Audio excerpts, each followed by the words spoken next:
Gym leaders are the backbone of every single region, leaders of their towns and cities that they serve. You might think they live like royalty, being able to live lavish lives, but how much money do they really make? Who is the richest of them all? And not only that, but how do they make their money? Because after all, you can't be this flashy without some money to back you up. From the fossils of Brock's Pewter City, to the ports of Jasmine's Olivine City, Lenora's library, Skyla's airport, and beyond. I've done extensive background checks on every gym leader to solve how much money every single one of them makes. Hi there, I'm Kirlik, and to answer these questions, we have to look at a lot more than just what the gym leader does. Whether that be the product they create, the services that they provide, we have to look into the state of their hometown in some situations, where they are located in the region, and how good they are at their job. Because I'm not gonna lie, I'm willing to bet Sabrina isn't doing that great of a job with all of her evil plotting that she's doing.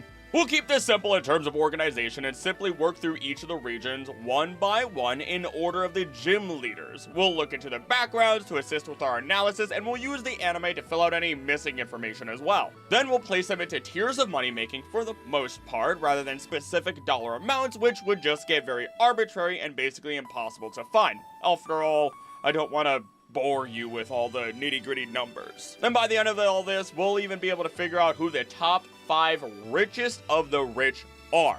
As always, I do want to thank Bulbapedia, as it was a huge help with this research, and let's begin in Kanto with the first gym leader, Brock. Brock of Pewter City, the rock-solid Pokemon trainer. Brock appears in the Kanto-based games as the gym leader of the Pewter Gym, which is the first gym that the player challenges on their journey. He is one of the few truly serious professional Pokemon trainers in the Pewter City area, and many people respect and admire him. He is quite proud of his rock-hard willpower and uses rock-type Pokemon to complement this. He rarely laughs or drops his serious manner, but when he does, he finds it hard to stop. In his free time, he likes to dig for fossils at Mount Moon.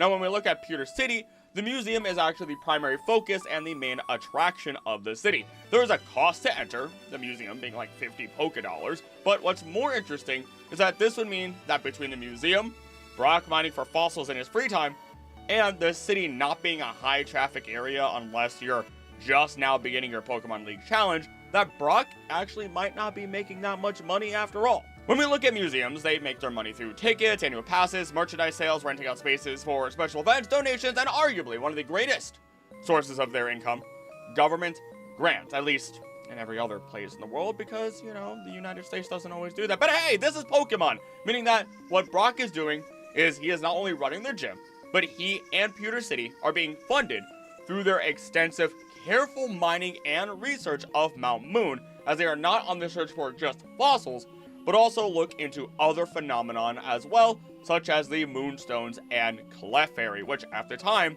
needed a lot more research. The only downside to this is that it means that Brock is likely sending out a quote of costs. This would include basic necessities, cost of equipment, paying workers, so on and so forth, and maybe he gets a little extra money for being a gym leader. In other words, Brock is going to be on the lower side of money making, not much better than your average researcher, placing him in the low tier. I do want to let you know right now, if our gym leaders are simply just making money off of being a gym leader, they are going to be in the low tier. This does not mean they aren't living well. They are likely living nice lives, getting the money that they need to not only survive, but actually live without having to worry about money, so on and so forth, pursue any extra things that they really want to pursue if they really want to, which is where the majority of their extra income comes from. So again, if they're just a gym leader and not making a secondary source of cash, they are going to be low tier. Misty, the tomboyish mermaid of Cerulean City. Her strategy is an all-out attack with water-type Pokemon, and she is constantly looking for ways to improve her technique. A swimmer herself, she trains at the Seafoam Islands. She admires Lorelei of the Elite Four, and it is said that she has high hopes for Cerulean Cape, a romantic date spot. She also expresses a desire to travel one day once she has become stronger. 3 years later, in Pokemon Gold, Silver, Crystal, Heart Gold, and Soul Silver for that matter, Misty remains the gym leader of the Cerulean Gym, which can be challenged once Team Rocket Grunt, who stole the machine part from Kanto Power Plant, is encountered at the gym. Initially, she's not found there. Instead, she can actually be seen at Cerulean Cape on a date with her boyfriend. When the player arrives, her boyfriend's scared away, prompting her to grow angry with the player and refer to them as a pest. To fill out additional information here, we do know that Misty and her 3 older sisters were/are performers, at least in the anime, and the leaders of their gym. The sisters primarily making their money through shows instead of actually battling. Then, if we look at the manga, Misty is loaded. Like, I mean, absolutely ridiculously loaded. Mansion, maids, the whole 9 yards. So, what does all of this actually imply? The gym here is family owned and inherited. The money of owning the gym and running it has continued through generations, allowing a big old nest egg to kind of form. This allows the sisters the opportunity to become performers, Misty to hope that Cerulean Cape attracts more people to it and the city in turn, especially as Cerulean is described as a beautiful city with flowing water and blooming flowers and being surrounded by waterways. We can suspect this means that it is very much a tourist spot filled with stores such as the bike shop, the berry powder man, and the overall beauty of this city itself. So yeah, Misty is a little bit loaded, putting her as the first person in the high tier of money making.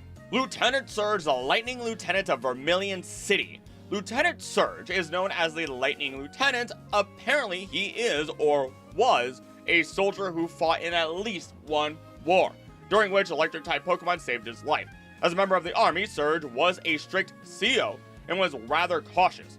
He was a pilot as well and used electric type Pokemon to power his planes, a practice that in at least one instance saved his life.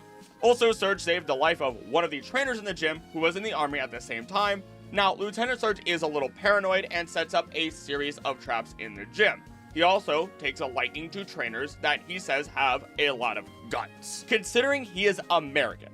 And if he is enlisted into the army or military or whatever, section he was really put into, then he was likely compensated for his time, receiving a decent chunk of money for that time. Though this would not make him rich by any means. Heck, it wouldn't even give him a cushy life for that matter. Although, due to his skills, he might actually be stationed here to provide a service of protection. Situated near a sea inlet to the south, Vermilion City serves as a popular seaport for ships such as the SS Anne. Vermilion Port is a home for many ships. The SS Anne sails around the world and returns to Vermilion once a year. Of those poor people and their families, I hope that, I don't know, do they just start a family on board at that point? What do they do? The SS Aqua sails from Olivine in Johto to the Vermilion Port as well, and the Sea Gallop ferries sail regularly to all of these Sevi Islands. This actually makes Vermilion incredibly important, likely bringing in incredible amounts of revenue as the SS Anne serves as a transport system for goods. This is also shown through the manga, although Surge was pretty evil in that version, transporting Pokemon stolen from others as he served under Giovanni. So, we have a bit of a range for Surge then, and I'm not always going to consider the manga and the anime, but especially for these early ones, they're not as filled out and have a lot of extensive information.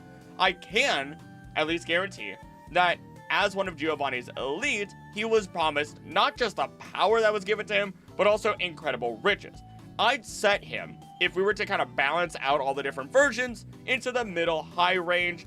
After all, even just looking at the amount of money some international ports get in real life, we could be looking upwards of $6 billion, with a B, baby, $billion in goods. Again, though, this is money that goes throughout the region that is not liquidated, so it's all in goods, it's all in physical objects, maybe artifacts, who knows? That is a funny little urn that says, "Don't turn around," and you turn around and there's a Yamask right there who slaps a mask onto your face. I don't know, man.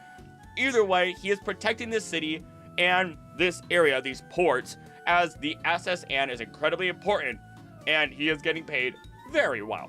Now, before we continue, I just want to say thank you so much for watching. If you do enjoy this, please make sure you subscribe. There are 40,000 reoccurring viewers, separate reoccurring viewers who have not subscribed. And if you do subscribe, I don't know, it makes the number go up and makes my brain happy, and it's nice to see. Ultimately, as well, share this with others. And if you could, it would be greatly appreciated if you were to go the extra mile and become a member for as little as $3 a month. You get some behind the scenes stuff. I want to also start actually doing something really fun at the end of all of my videos, where instead of just having a little, oh, here's all the people who are members. No, I'm going to read off every single name. So stick around for that little auction show of reading everybody's name at the very end, because I can talk incredibly fast. Outside of that, then, you do get some other benefits, emotes use, so on and so forth, and a special chat within the Discord, where, honestly, you get a lot more behind the scenes than anywhere else. So, again, as always, thank you so much for watching, and on with the video. Erica, the nature-loving princess of Celadon City, and I actually had to look into whether or not she was a princess, so bear with me. She is ladylike and a teacher of flower arranging. She is a quiet girl, but she is well known in Celadon City. Erica only collects Pokemon if she considers them attractive, though her definition of attractive seems to include varieties only a botanist could love. Gotta love those plant lovers out there. She also tends to doze off quite a bit, but will become inspired after a good match. She's probably bored with life, maybe a little bit of narcolepsy sprinkled right in there, you know, just for fun. Erica becomes very mixed when we do compare between the games, the anime, and the manga for that matter. In the original series, Erica appeared in Pokemon Sensation, where she runs a perfumery in Celadon City, which sells scents from essences extracted from her garden plants and her Pokemon. It also sells a special brand of perfume made from the essence of her favorite Pokemon, Gloom. In the Pokemon Adventures manga, Erica is an elegant young princess who gives lectures at universities and practices archery. It's kind of like, it makes me think of, oh my goodness, I don't remember the girl from Inuyasha. Is it just Kagome? Does Kagome just, I don't quite remember. That is an old anime. I'm showing my age, even though I'm only 26. Woo! Otherwise, I'm just hearing the equivalent of, Daddy says I can do whatever I want because we come from money, which is actually pretty unfair considering that Erica is pretty baller considering her level of intelligence. It actually goes beyond the classroom and teaching, being aware enough of her surroundings and being skilled enough to realize there is an invisible psychic Pokemon trying to at least spy on her, if not assassinate her, in the manga. She also serves as who I would consider to be the brains behind the secret counter operation to help take down Team Rocket. Her gym is also in Celadon, the big city hub of Kanto, one of the central cities. It has a big old department store, so you know that she's getting plenty of business, if not at least really good foot traffic, despite being off the beaten path for her gym. In addition, Game Freak does have an office there. There's a luxurious Celadon hotel and a fortune teller. The city is pretty well off, and we can see where those family investments have been going.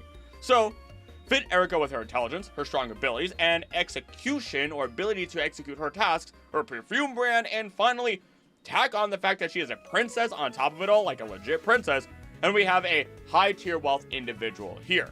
I do find it interesting that she never really used her rank as a princess against anyone, but I also haven't read the rest of the red arc, haven't read anything beyond the red arc. It'll happen at some point, don't you worry. Koga, the poisonous ninja master of Fuchsia City, and his daughter, also a poisonous ninja master, Janine. Now, Koga started off as a gym leader, then became part of the Elite Four later on in the Pokemon series, passing down his role as royalty would to the next of kin, being Janine. He likes the despair and horror that poison-type Pokemon can inflict on others. That is a villain in the making. Yes, he was a villain in the manga, who would have guessed? Now, Koga has studied medicine and antidotes. He makes his own potions to heal his Pokemon. He also serves as a teacher. Many students come to him to be trained in the arts of ninjutsu and Pokemon. In addition to these roles, Koga also patrols the grounds of the Kanto Safari Zone to ensure that the players of this Safari game are safe from the wild Pokemon within. Now, he builds invisible walls within his gym. Don't know how he manages to do that. You make your way around, you fight him, you deal with his students, and then he gives you what he claims to be the TM Toxic, which, according to him, is a secret technique that has passed or been passed down his family for over 400 years. He is said to speak with a Japanese accent, as evidenced in Pokemon Masters EX, and in the same game, he reveals that he became interested in poison-type Pokemon after he was once exposed to a Venomoth's poison. Imagine, like, deciding your entire career is going to be based off of the one time that you got poisoned. You're like, that's what I want to deal with all the time. That exact dangerous, actually, you know, now I think about it, that's basically what happens with doctors and nurses. It's like, here's this tragedy that happened in my family, or I got sick with this once, and I became curious about how that works.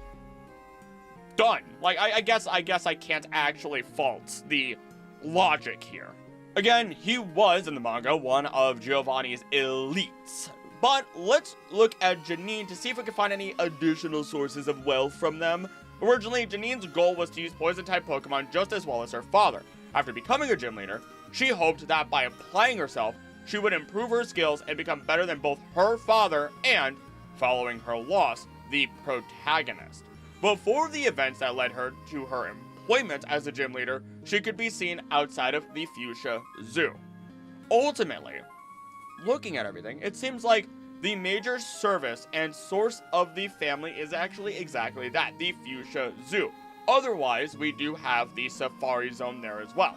The only problem with this idea is that Koga is not the owner, it's Baoba, who is definitely loaded considering the fact that he lost a golden set of dentures, but it's recommended apparently that you're supposed to get golden teeth because they'll last longer and they're more durable in that sense. What's also interesting though is that when we get to Generation 2, the Safari Zone moves and Koga, who had been patrolling those areas, making sure that it had helped stay safe, and was decent friends with Baoba from our understanding, he becomes the Elite Four, Safari Zone moves, and I wouldn't be surprised if he had some sort of share with it. He patrolled it, he could make medicine, he was invested in one way or another. So, running a gym that actually trains students, helping with the upkeep in the zoo and patrolling the Safari Zone to keep it safe, making medicine, Koga could very well be in the mid-high tier, just cusping the high tiers. It's just harder to get there without a bunch of generational wealth to boost it, because there's no saying that through his traditions and understanding, or understanding of anything, that he would have really kept that money. Sabrina, Saffron City's master of psychic Pokemon. Sabrina has had powers ever since she was a child, ever since she accidentally bent a spoon that she had thrown. Which sounds weird, but it's the whole idea of I threw this spoon, and then somehow it's like, you know, if you just drop a spoon and it bends like that, yeah, you probably have some level of powers, or you don't want to touch the floor ever again. She apparently dislikes battling, but it is hard to beat her because she can communicate with her Pokemon telepathically. Her fame has grown so much that even trainers living in the Sevi Islands have heard of her. Previously, there were 2 gyms in Saffron City, a fighting type gym and then her psychic gym. Sabrina used her advantage to defeat the rival gym and strip them of their gym status, turning them to the fighting dojo. That is really the only time that has ever happened in the entire series of Pokemon so far. 2 gyms, 1 city, topples the other one, reigns supreme. She also appears to have the ability to see the future. In Pokemon Gold, Silver, and Crystal, she states that 3 years ago, she foresaw the arrival of another strong challenger, which this would be realized in the form of Ethan, Chris, and Lyra, either way, you know, main characters. After the second defeat, she accepts her ability of foresight may be limited. In Black 2, White 2, she appears in the Pokemon World Tournament as participant along with the other gym leaders, which is something that we can see is common amongst many gym leaders. They do spend a lot of their additional time entering into world tournaments, proving their worth, maybe getting extra prize money, so on and so forth. But she also appears at Pokestar Studios as a movie star, playing the role of Magic Queen Belelba? Magic Queen Jujube? Whatever. A villain in the Mystery Doors of the Magical Land series. In the anime, as Sabrina's power increased, she grew more obsessed with developing them. She also became less emotional, using her abilities for destructive purposes. This caused a deep psychological rift, and the emotions she tried to shut off developed into a separate personality. A young girl who manifested as a puppet around Sabrina. Sabrina's mind was then divided into the cold, callous woman with a thirst for power, and a little girl who just wanted to have fun. Girls just wanna have fun. Anywho, Saffron City is remodeled after Japan's capital city of Tokyo, as we look at her environment, and is one of the largest and one of the busiest cities in Kanto, being famous even in other regions. It is the 10th most populous city in the Pokemon world, and one of the only cities in Kanto that has enough visible houses to accommodate its population in the games.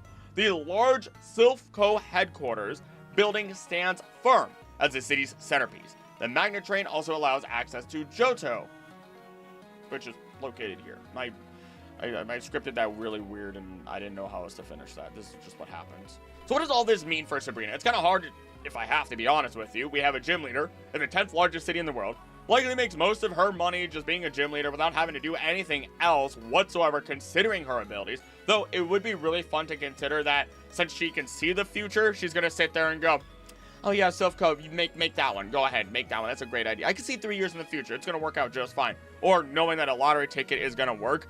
Also, you have to remember, like, that's probably a huge reason why you would want to crush another gym. The place is so big that you could have 2 gyms.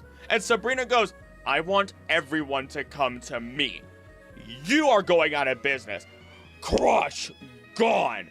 Does not matter. And now she intakes all the business that would be gym trainers or trainers coming in to try and get her gym badge. She wins. She gets money. She has her salary from the Pokemon League. Living the life.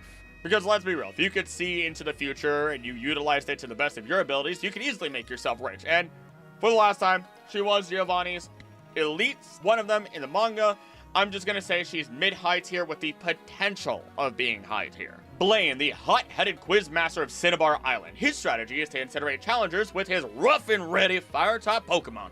To reach, he's not southern. I don't know why I did that. To reach Blaine, challengers have to answer a series of questions about Pokemon, and Blaine only takes off his sunglasses when thinking up of new quiz questions. I gotta think real hard today. When he once got lost in a treacherous, freezing mountain range, he was guided out of the mountains by a Moltres. Apparently, this is what inspired him to train fire-type Pokemon.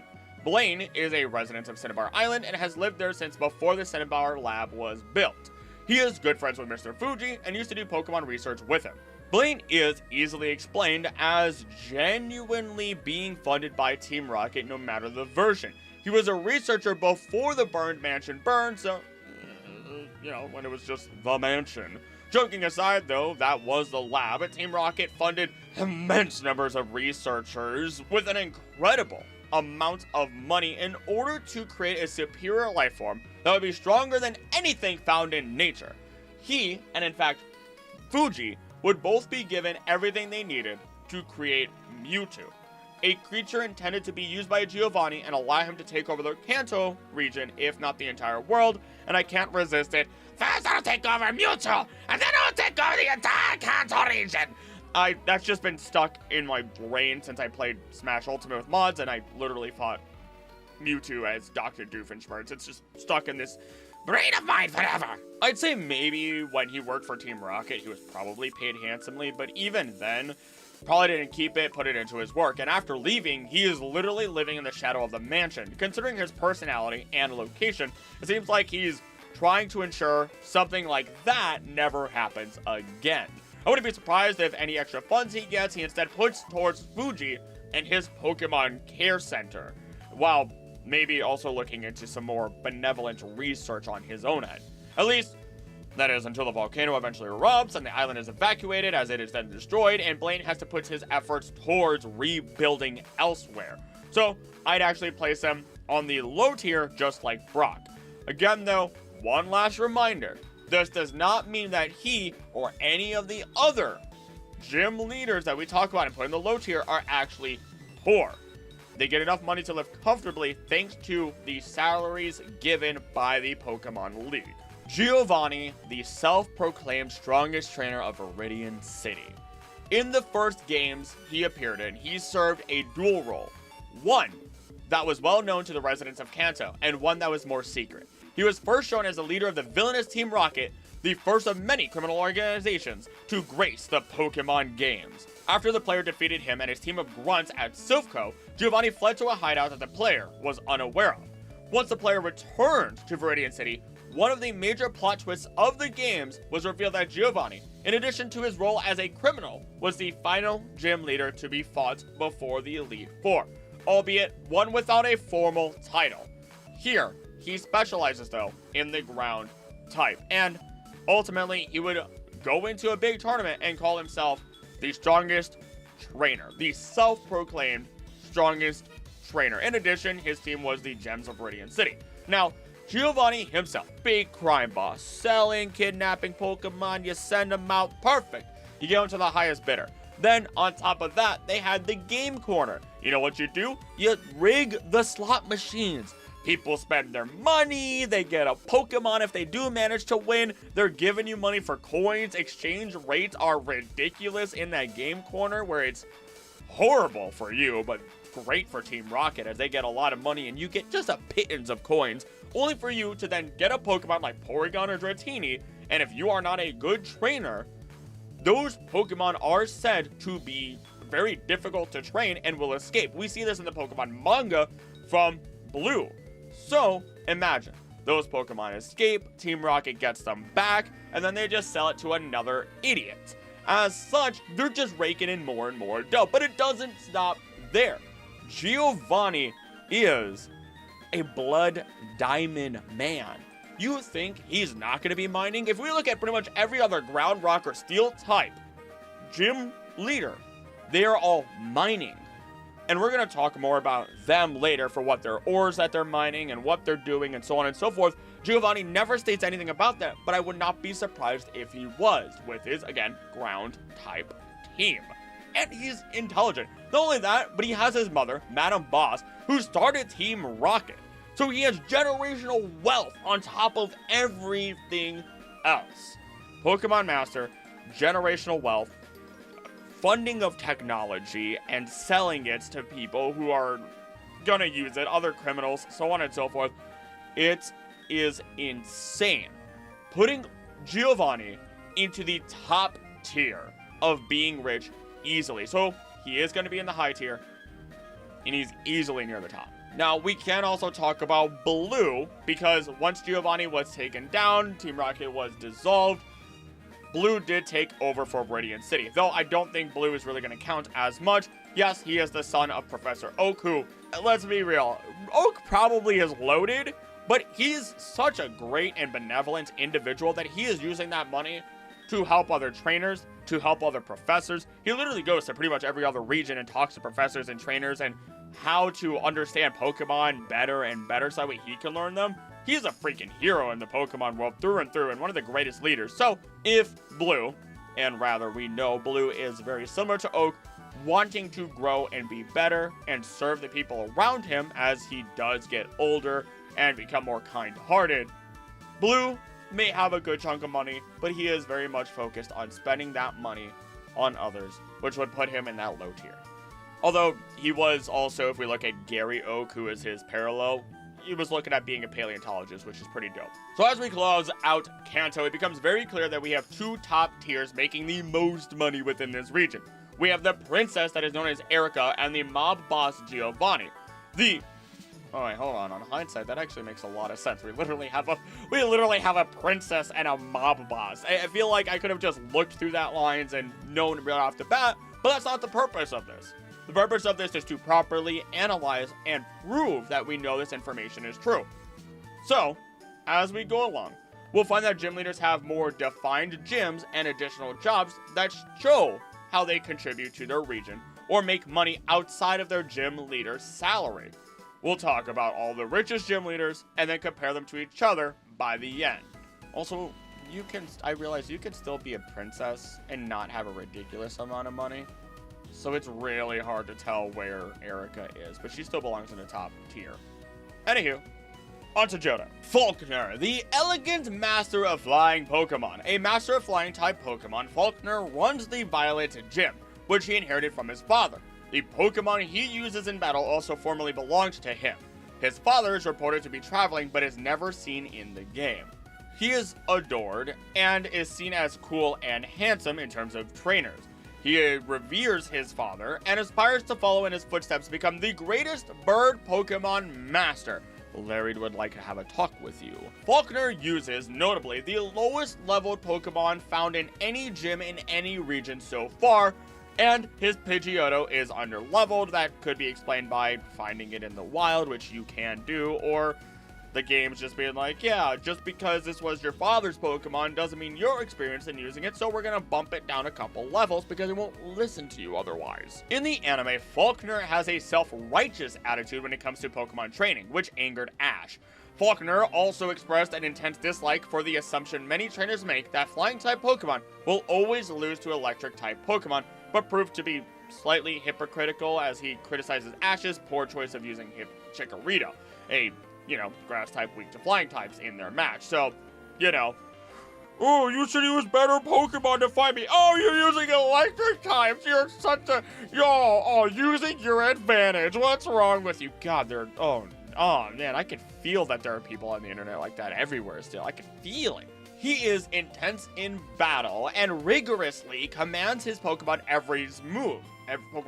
Oh my goodness. Including their flight paths. He uses his flying Pokemon's abilities to whip up strong winds and their wings, or in Dodrio's case, its long legs, to evade attacks and swoop down to attack. While he pushes his Pokemon to perform their best, he also thanks them for their efforts. Violet City itself does say that it is an old village still surrounded by trees and other scenery. It claims itself to be a city of nostalgic sense, has the Pokemon school right next to the gym, and the Bellsprout Tower is here as well. Now this is a very weird one. Violet City is likely just self-sustaining, while Falkner continues to hold the traditions and visual history of the city intact through generations of passing down the gym. This would also play into the idea as to why Falkner wants to be like his father.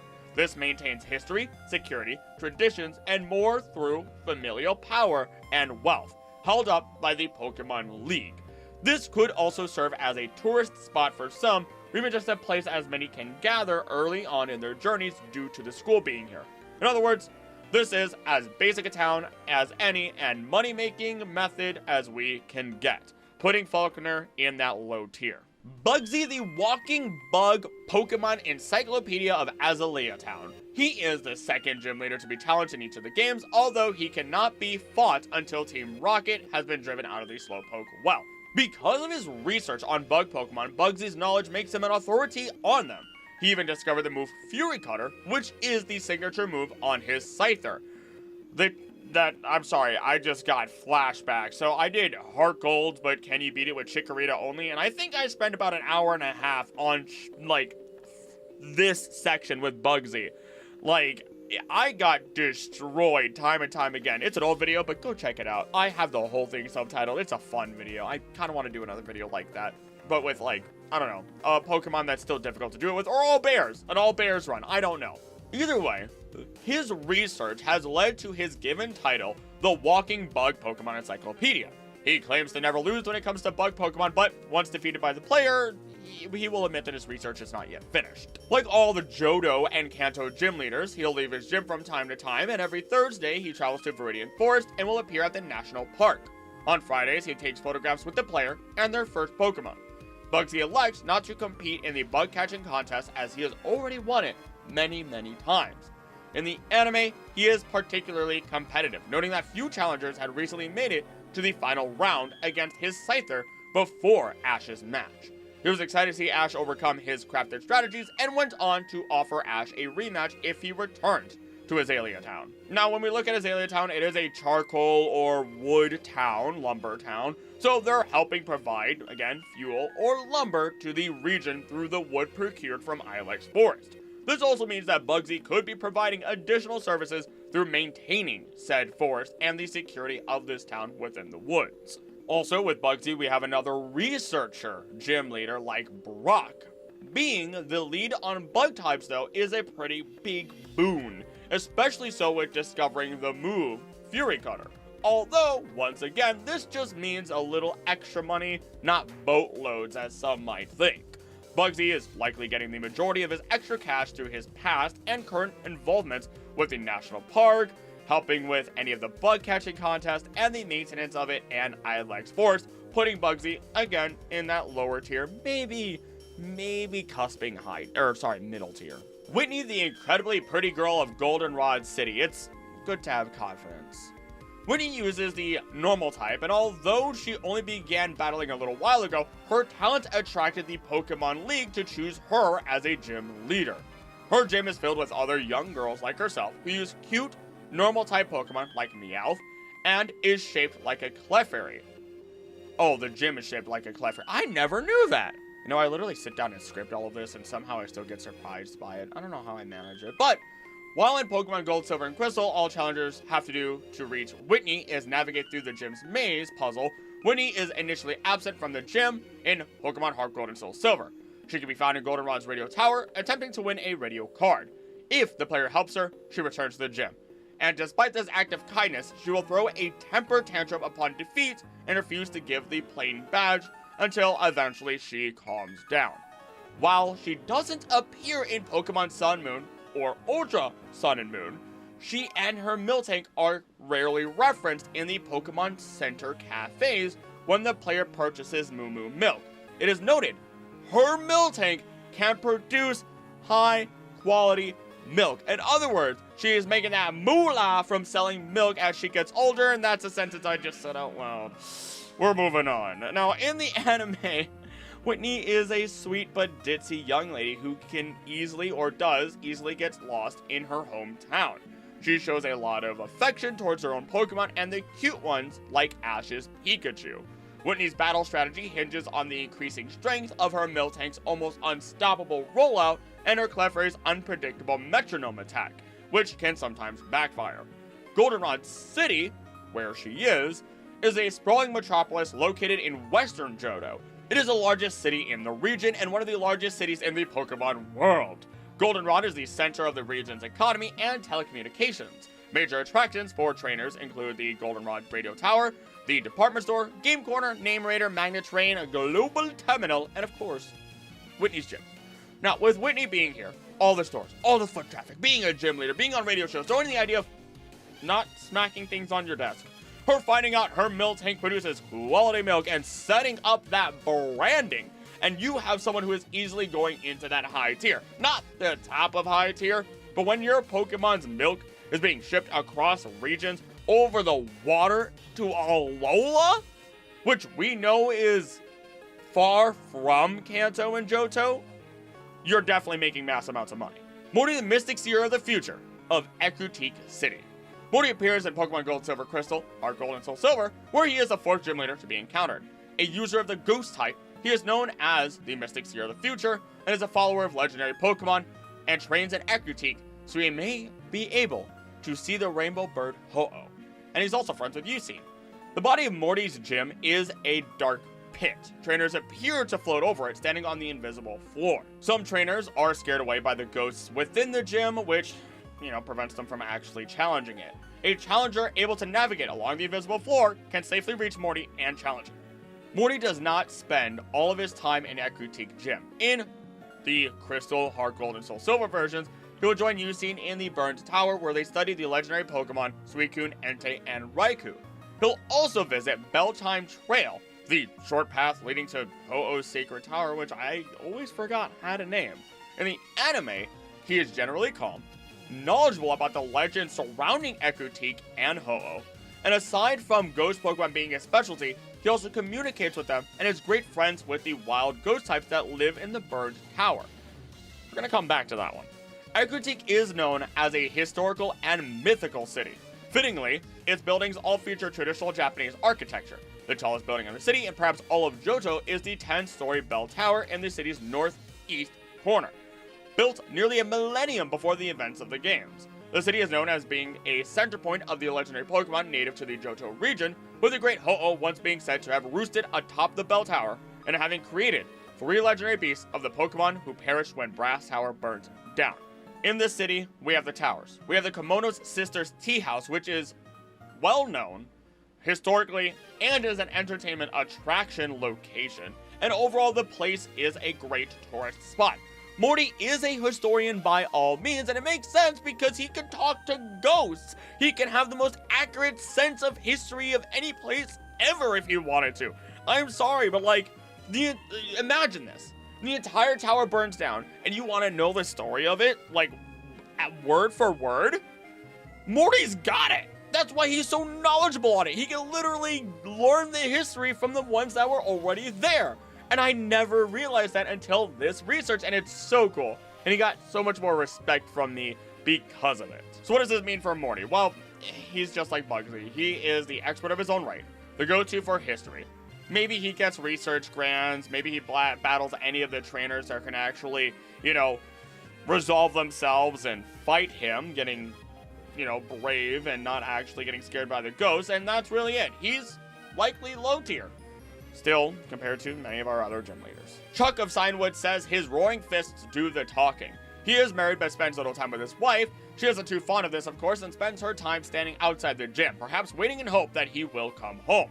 Once challengers have made their way through his gym, Chuck will attempt to intimidate them before battle by telling how his Pokemon will crush stones and shatter bones. He lifts and tosses a boulder prior to accepting the challenge. In Generation 4, he waits challengers underneath a waterfall in which he can't hear anything you're saying until you turn it off and he stops meditating. He enjoys a good battle, but after losing, he vows to train 24 hours a day. Ah, man, I feel bad for your wife, dude.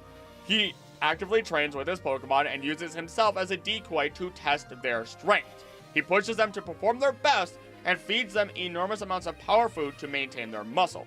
Chuck has raised his Pokemon to be focused and calm, making them tough opponents in battle.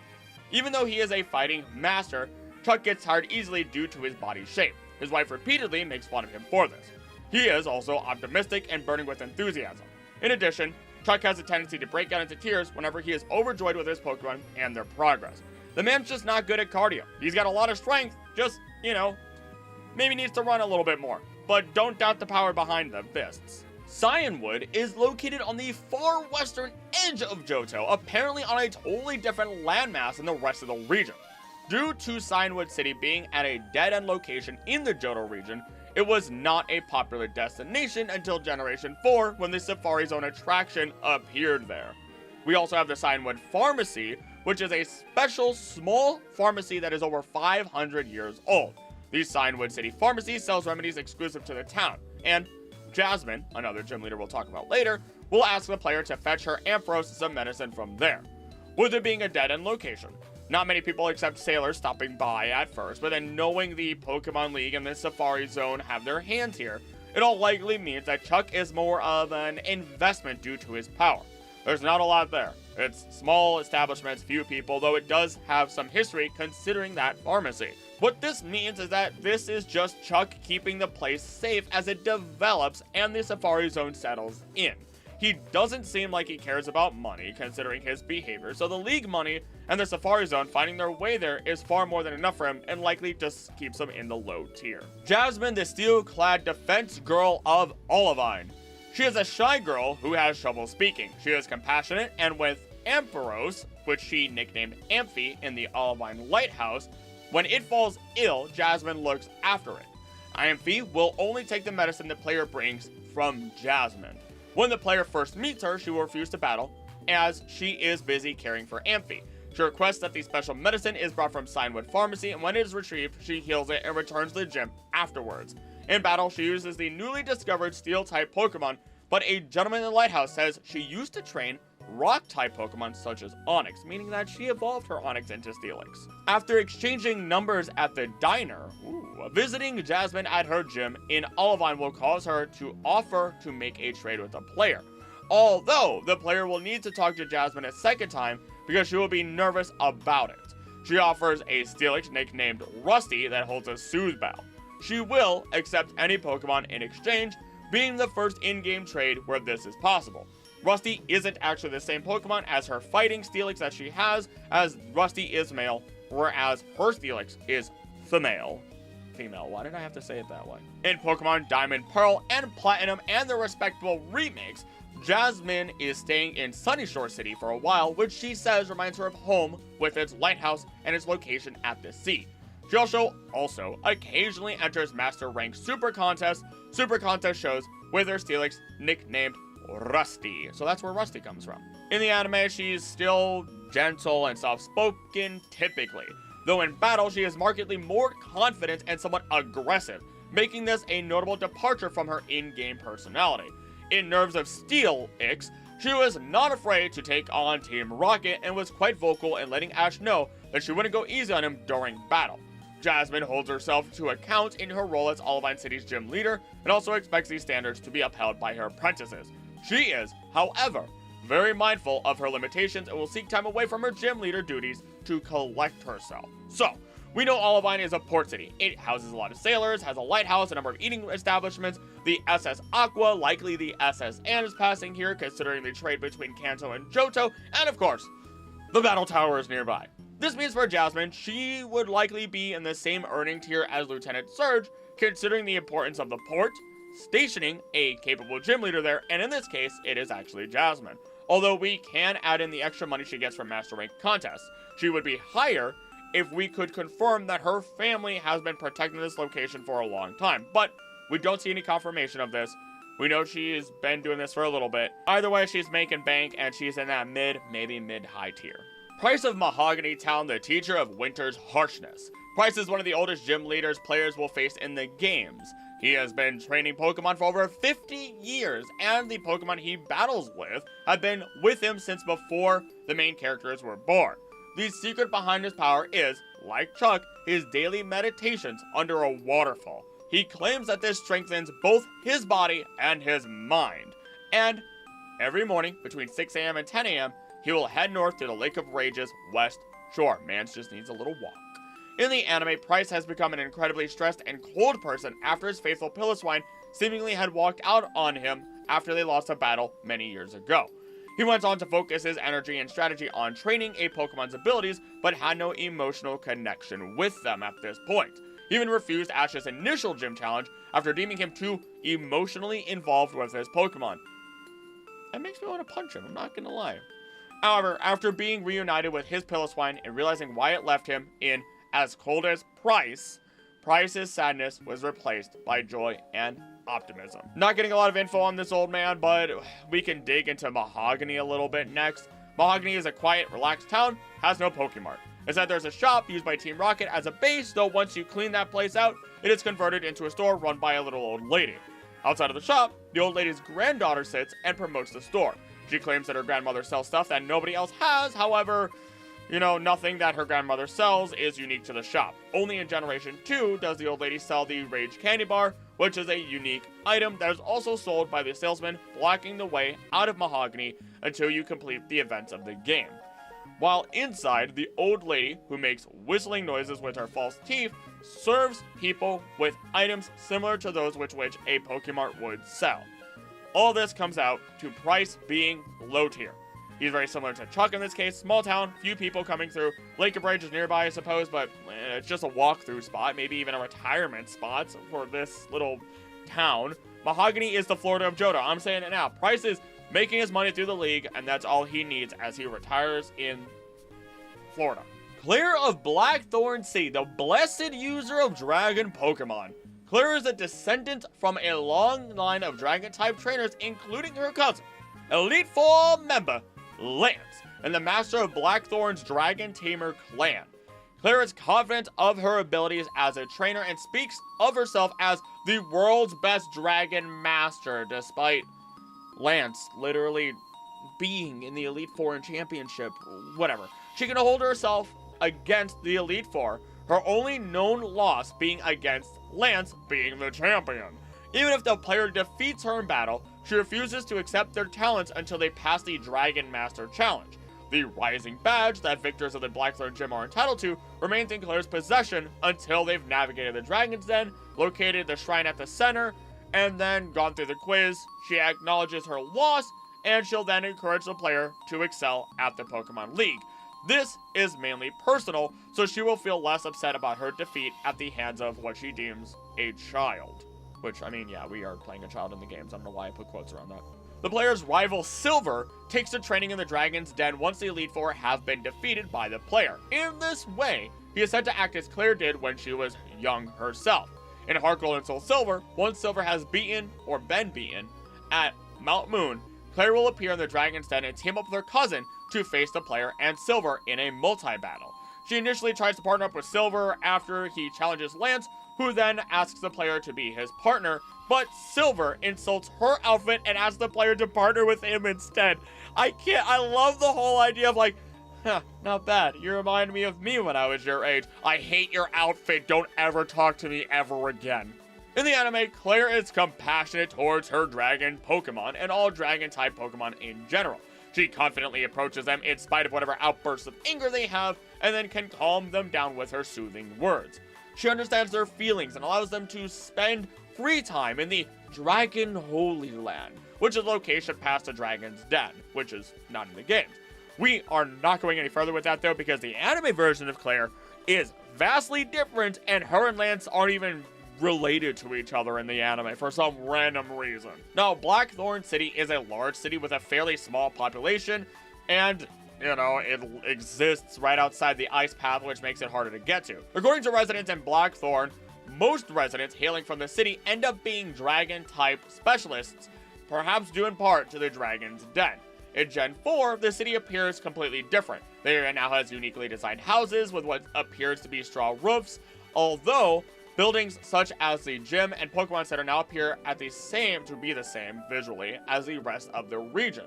Its overall layout is far more jagged than in Gold and Silver, complete with new obstacles such as broken tree trunks and large pointed stones, a stark contrast to the smoother stones that are now littered throughout the area.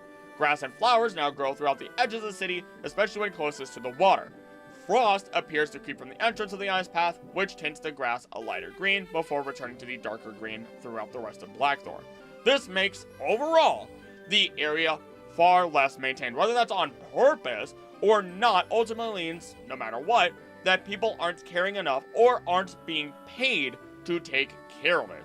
This place basically gets no foot traffic, and everyone seems to invest themselves into this city, which would make sense considering the gym, moreover being a dragon tamer and part of the Dragon's Den, is one of the only real jobs that exist here. And with Claire being a part of it, and an important family member of it, then that means she has generational wealth, which would tie in well with the idea of dragons, their protected wealth and longevity.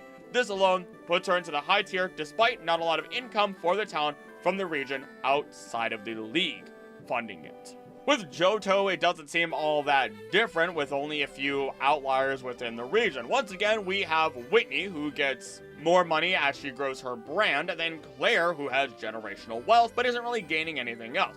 Though, they may not quite compare to what we've already seen in Kanto, but we get close, and we're on to Hoenn. Roxanne, the rock-loving honor student of Rustboro City. I don't know if I should have done that. That kind of hurt my throat. She believes, I don't even know if anybody's gonna get that reference.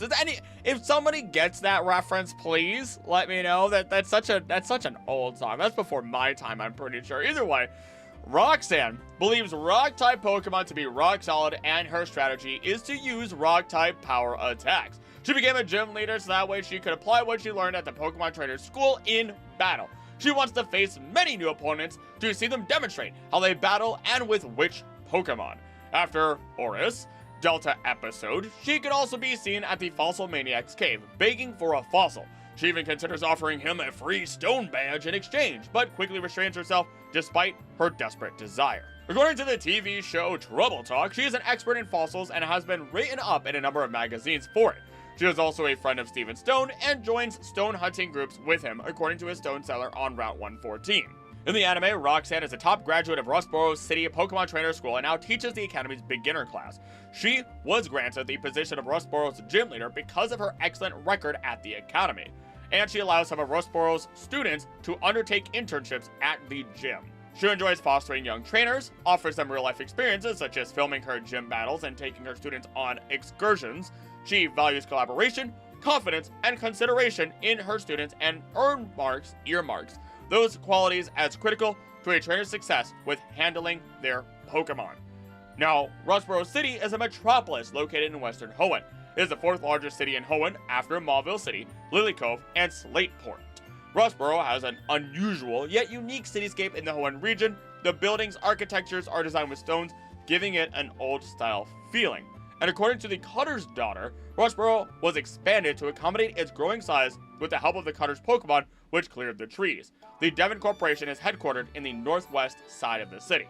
On one end, I was initially hearing that she's absolutely broke, she's a college student paying off her schooling through being part of the school itself, which I would have originally said was hitting that low of the low tier, unfortunately. But that's not necessarily the case.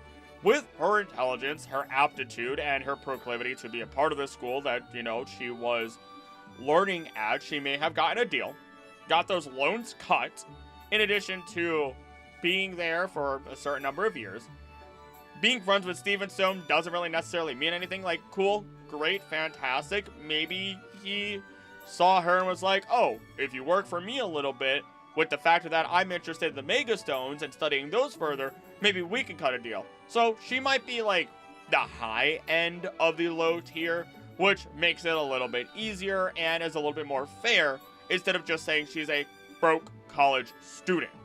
We also see Devon Corp is here, which is like the biggest in all of Hoenn and one of the biggest corporations within all of Pokemon.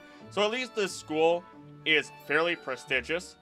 People are being taught plenty, and Roxanne would have likely cut many deals to actually allow her to, instead of just being a low of the low tier, sit nicely. And as we're starting to see a pattern here, I've noticed that the lower gym leaders typically aren't making a lot of money. Then you rank up into the higher gyms, you're making more. Then you get one or two of the later on gyms of people who don't care about the money and don't make much once again, whether they're putting all the money they make into other people, into technology, into something that doesn't necessarily benefit them. And as such, I don't consider them those high tiers anymore. But either way, you eventually get into those 8th gym leaders, which are typically those big money makers. Absurd amounts. Potentially even people who have generational wealth. And we'll see if that pattern really sticks as we get into the later gens. Let's continue. Watson, the cheerfully electrifying man of Mauville City. Video game version and anime version are actually fairly similar. The citizens of Mauville think of him as eccentric, and one of his students affectionately referred to him as a tough coot. He prefers to employ electric-type Pokemon and is a generally jovial man.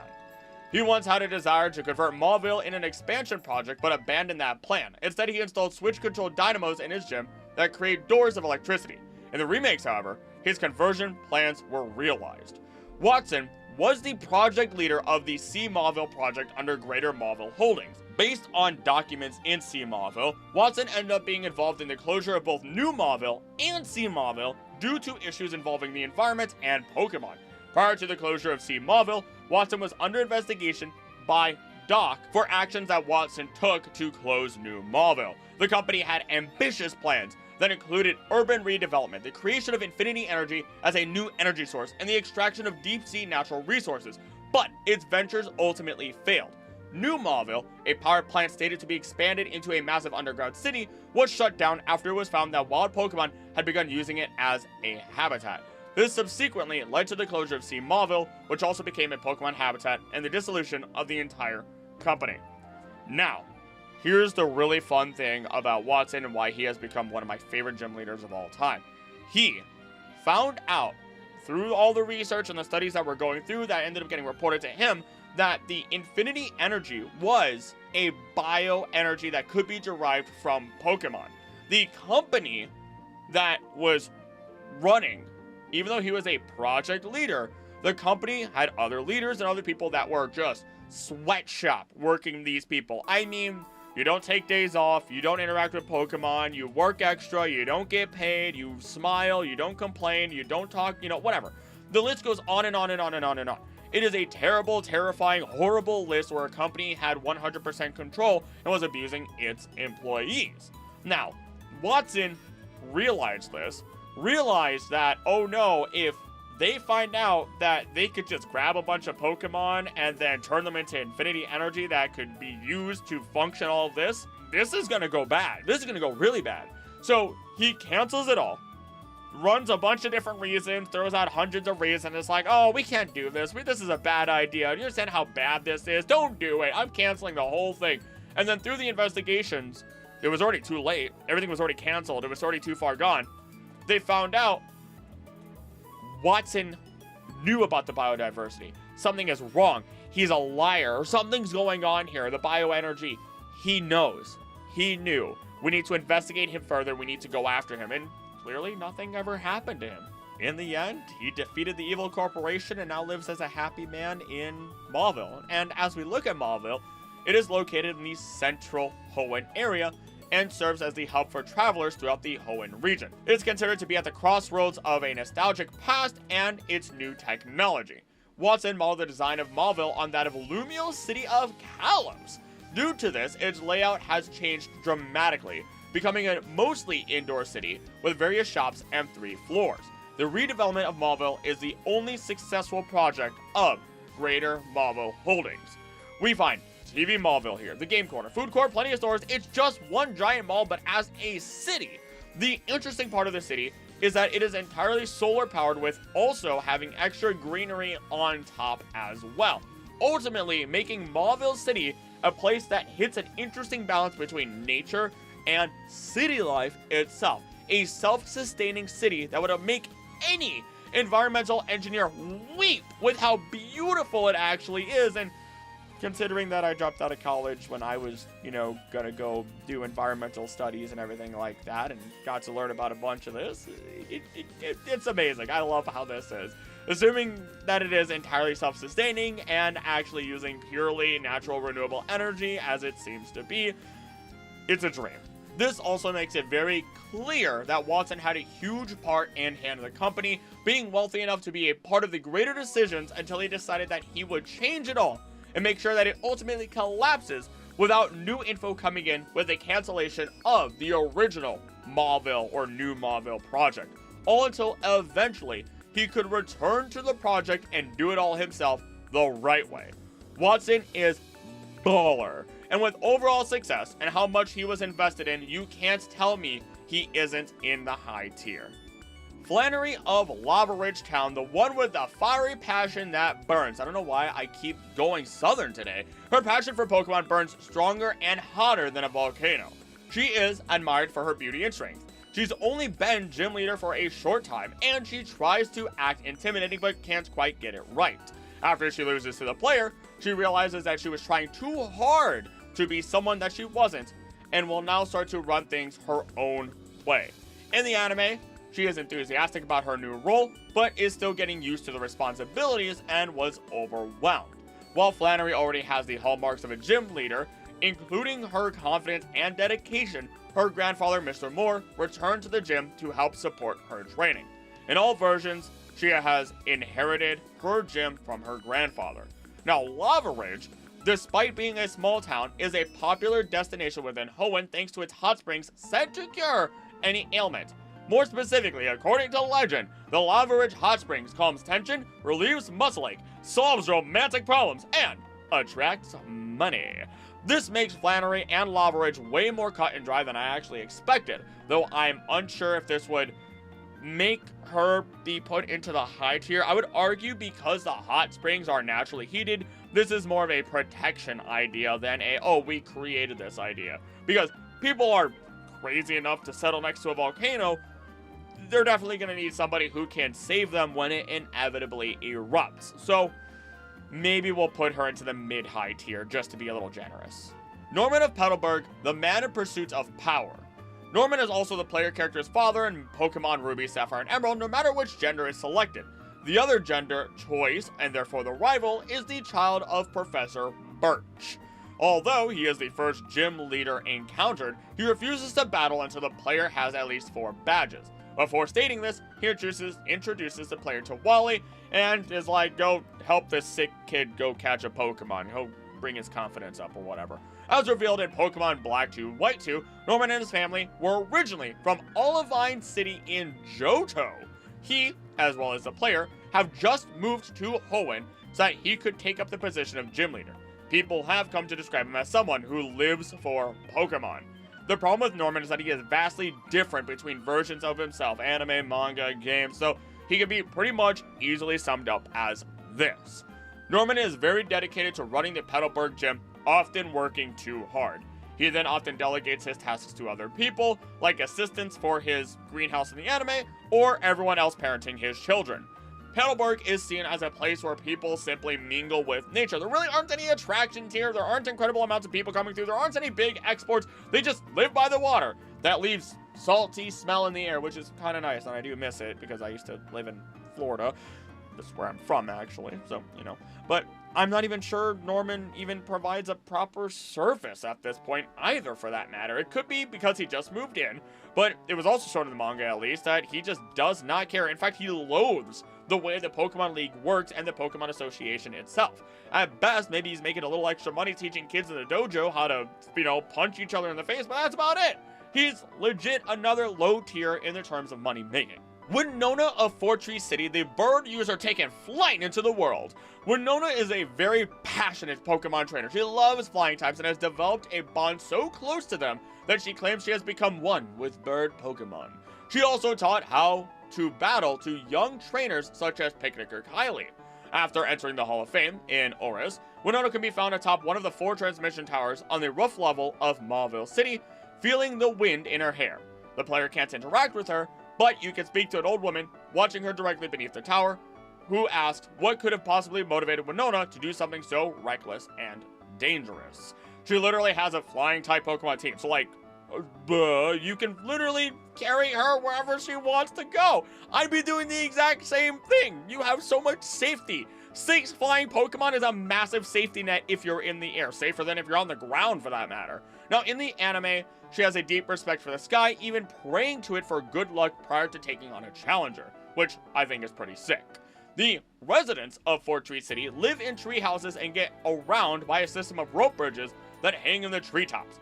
Due to the physical exertion needed for such a lifestyle, they're all healthy and fit, and by preserving Fort Tree's natural environment, they're able to live nearer to wild Pokemon than the residents of most other cities.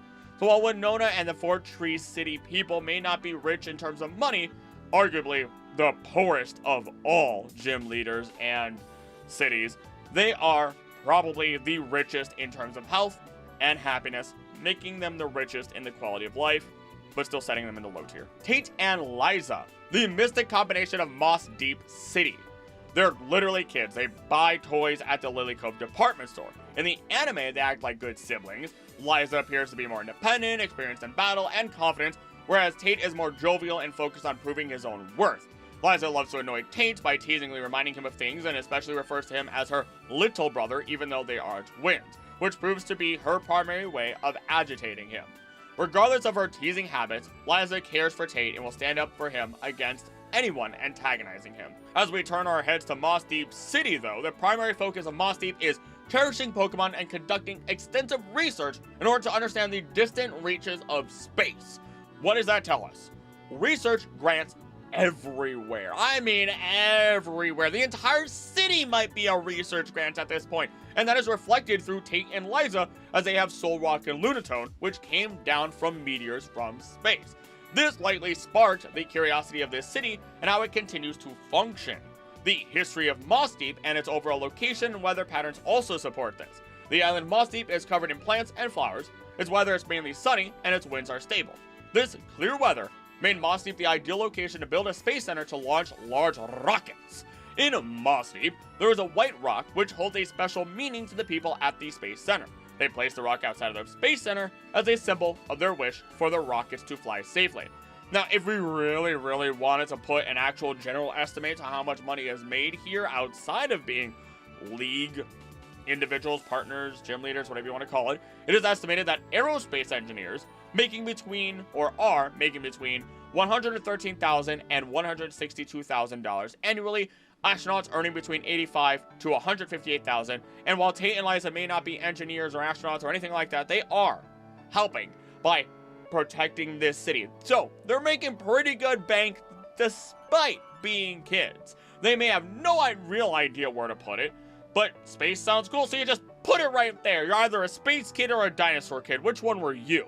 Now, you know, with all of their money primarily going to the Moss Deep Space Center, they aren't keeping much of it, or maybe that's just getting put away and they don't realize how much they really have. So, they could be low tier. Plus, having millionaire twins running an entire city just sounds like a lot of trouble, so something's going on here.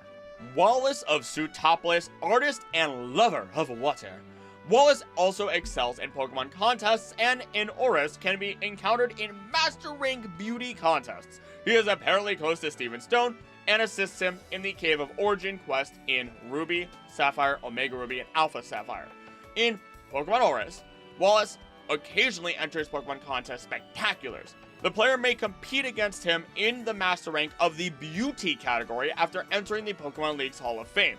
During the Delta episode, Wallace was revealed to be a descendant of the ancient people of Shoutout, making him one of the few people capable of opening the sealed entrance to the Sky Pillar. Before the player enters the tower to pursue Zinnia, Wallace battles them with his champion team from Emerald. This is really odd, as this could insinuate that he has some level of draconic or Draconid blood in them. or in him. My goodness, stumbling on my words. At the end of the Delta episode, Steven requests Wallace to take his place as champion when he someday leaves it to travel the world, which Wallace accepts. Breaking down Wallace, even in the anime, he is a master trainer that does at one point within the anime at least lose his champion position, but was a champ nevertheless. In addition, he is given the title of Contest Master. He genuinely excels at so much of what he does, being skilled as a trainer and a contestant.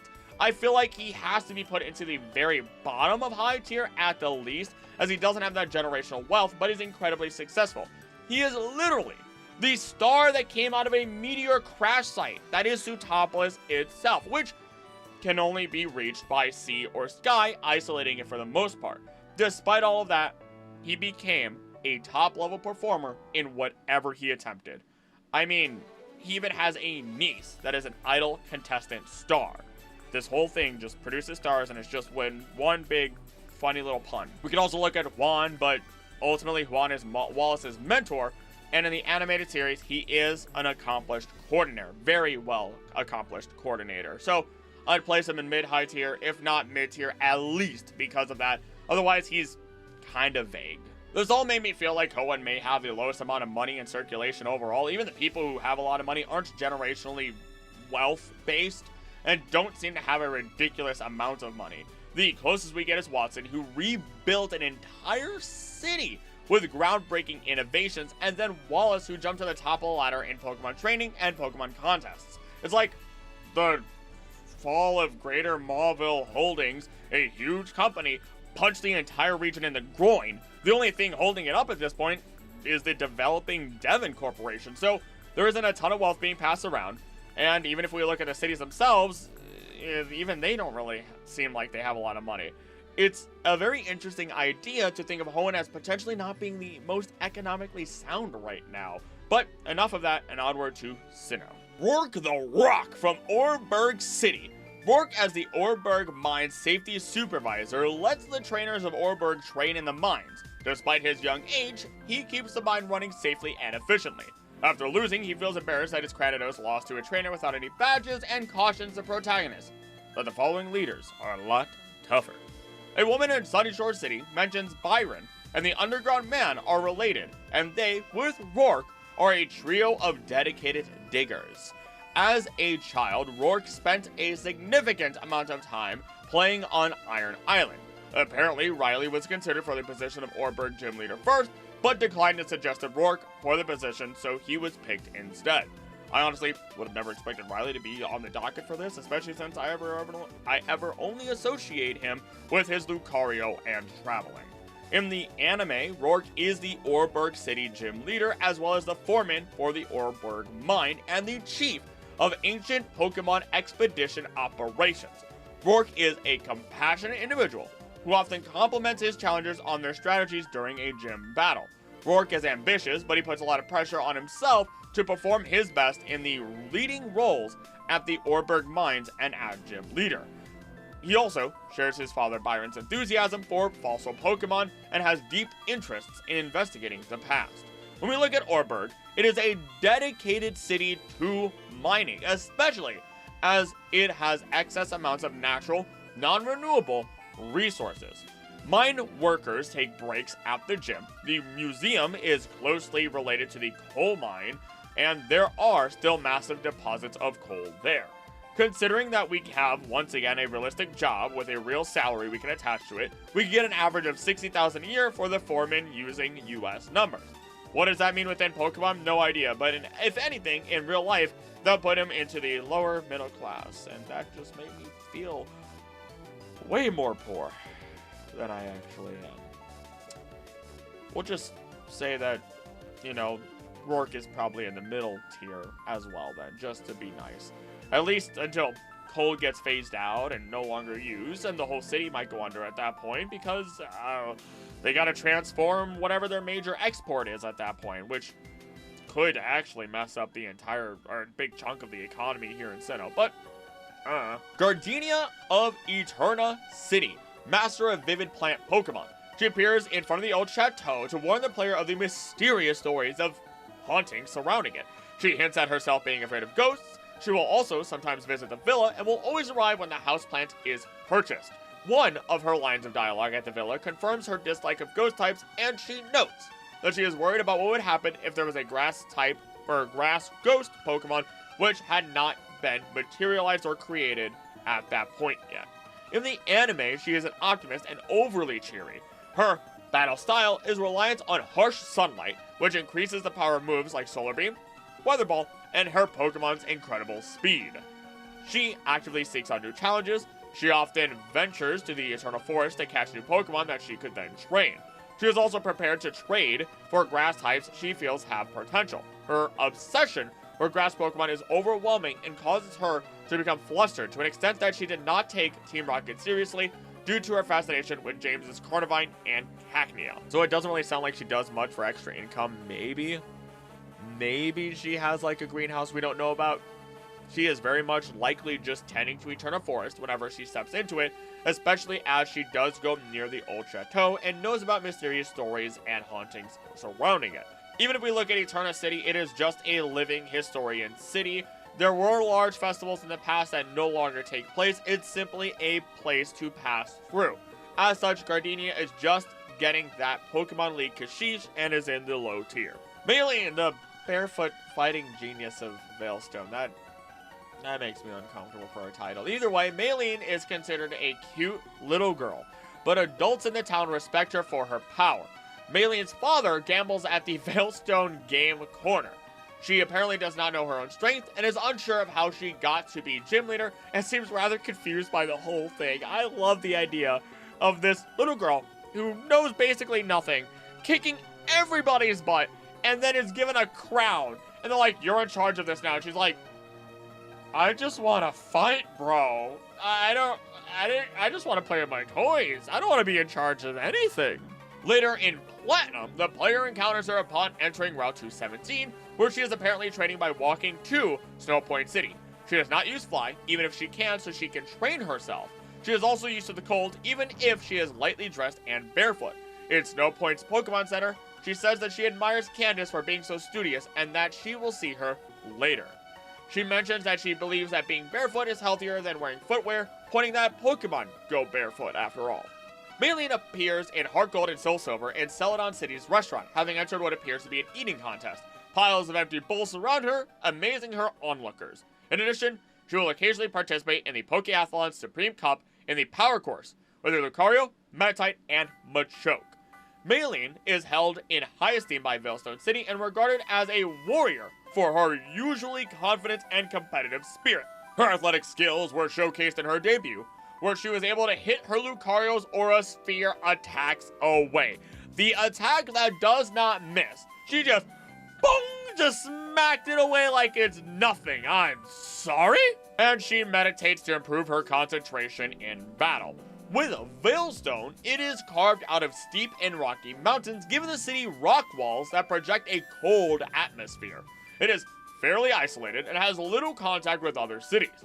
Team Galactic also constructed the Galactic Warehouse and their headquarters here, the Galactic Veilstone Building. This city is also home to Sinnoh region's department store. Veilstone is famous for its stones, including its meteorites, which can change Deoxys between its many forms.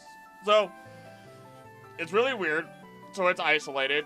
It probably has decent commerce, but it's so isolated because of it all.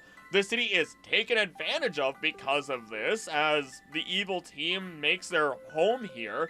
And despite the department store, it just doesn't seem like it has a lot going on. And Maylene is a child that genuinely has no understanding of how any of this functions. And instead of her getting her money, I would be willing to bet that her father just goes to the game corner and gambles it away. Because everyone there is losing their money. So that definitely places Maylene in the lower tier, not the bottom, but definitely close because of her father, I would assume. It just seems weird. Crasher Wake of Pastoria City, the Torrential Master. Better named in Japanese, Maximum Mask. Crasher Wake has a jovial, enthusiastic, and bombastic personality. Crasher Wake's strategy is nothing more than choosing moves that will make his battles more fun and encourages everyone to not take battles too seriously and to remember they're supposed to be fun. Crasher Wake uses the prize money he gets from competitive Pokemon battles to help the unfortunate.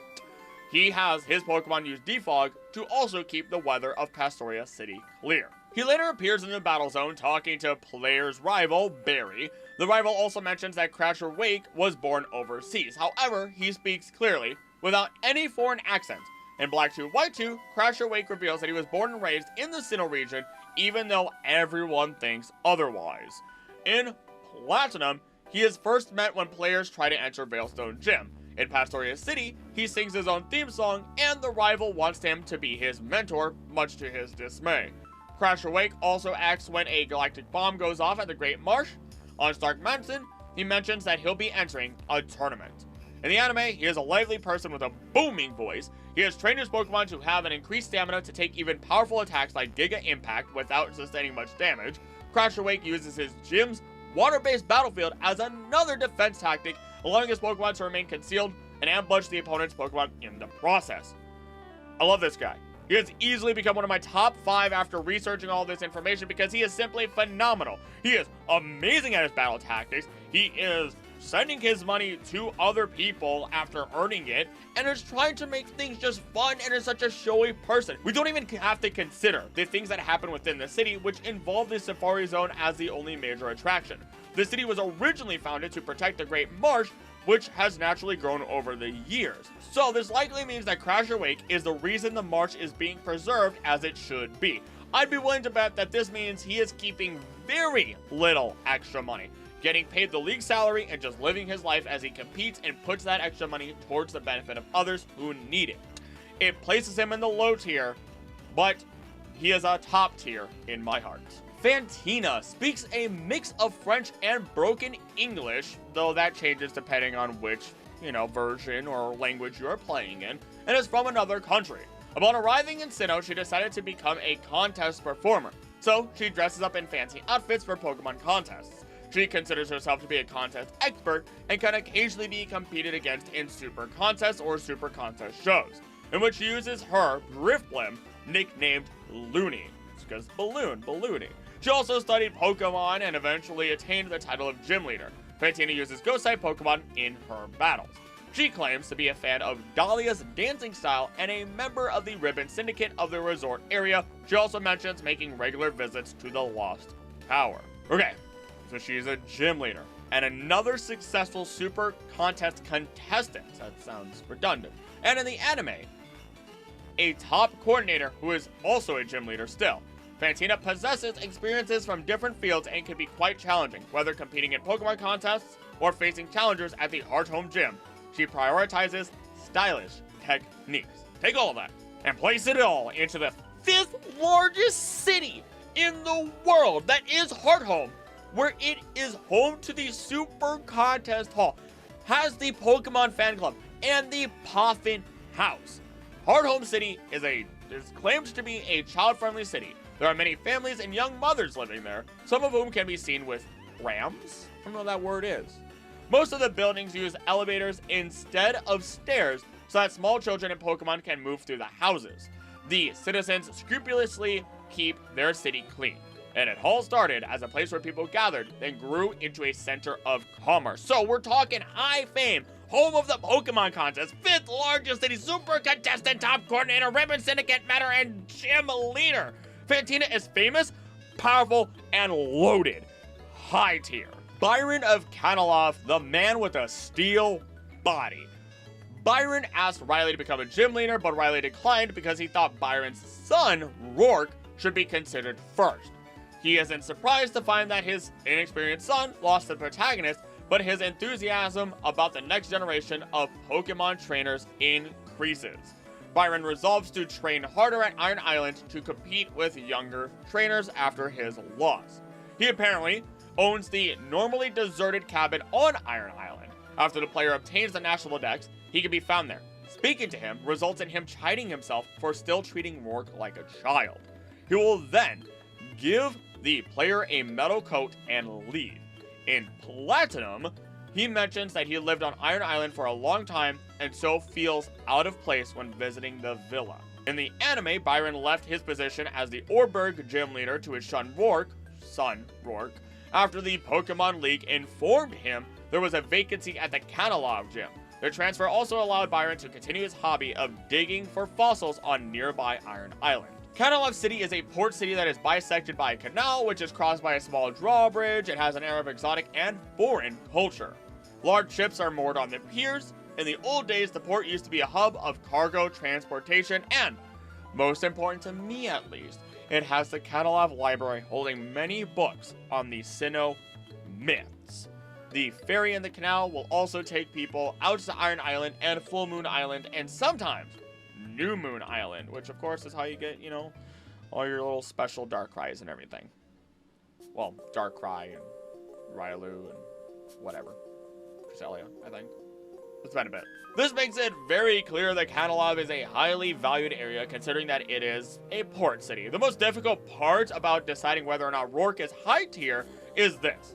Does he keep the fossils, or does he sell them? I would like to think that he keeps them for the most part, as he has every fossil Pokemon that has been released in the games up to this point, with exception to the Cranidos line, which his son has, and Aerodactyl, which is an old Amber, and I don't know why it's not here, and I'm very curious.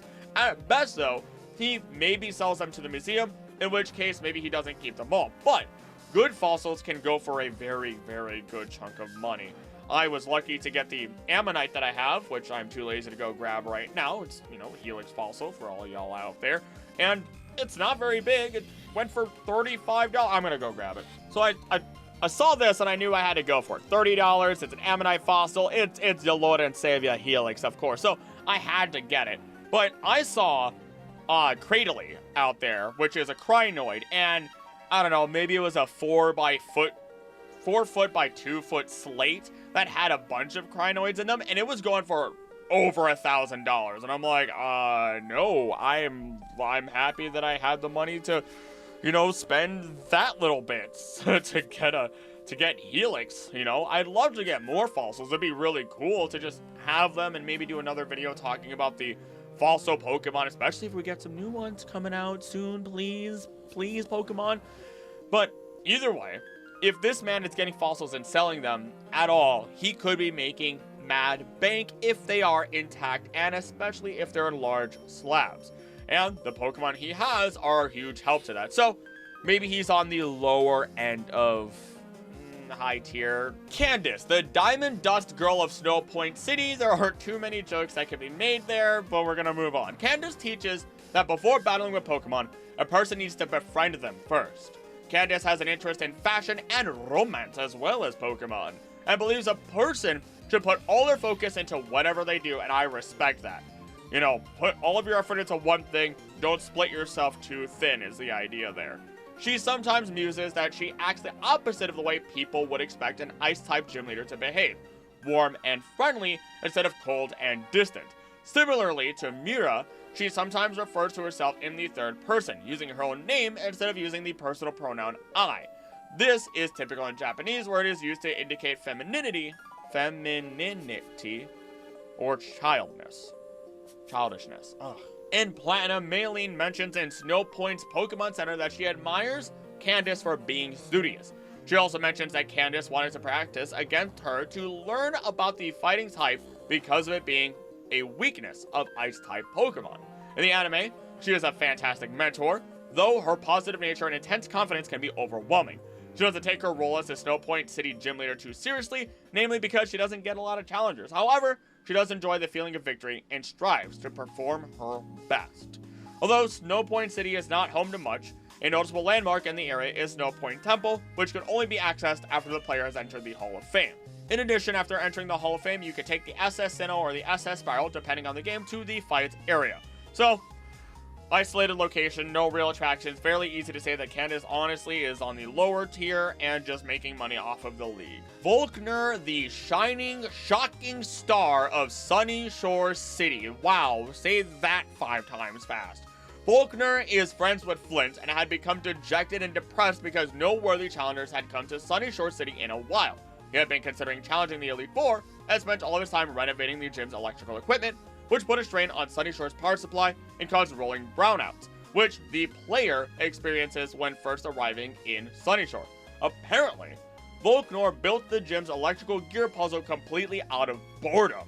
When the player arrives in Sunnyshoar, Flint introduces them to Volknor, who agrees to hold off on challenging the Elite Four until after he battles the new challenger. In the anime, Volknor grew up battling gangs and Pokemon poachers on the streets of Sunnyshoar City. After becoming the gym leader, Volknor becomes more interested in technology and he distanced himself from battling. The obsession led him to design the automated walkways of Sunnyshoar, the installation of solar panels, and the city's famous Sunnyshoar Tower. He holds deep respect and immense sentiments for his hometown of Sunnyshoar. His technology projects and massive construction efforts were designed to highlight Sunnyshoar's best assets and separate it from its previously grimy and criminal gang history. So it's hard to say for sure if he's actually filthy rich. All this money just goes right back into the city, and he otherwise only cares for an interesting battle with other people.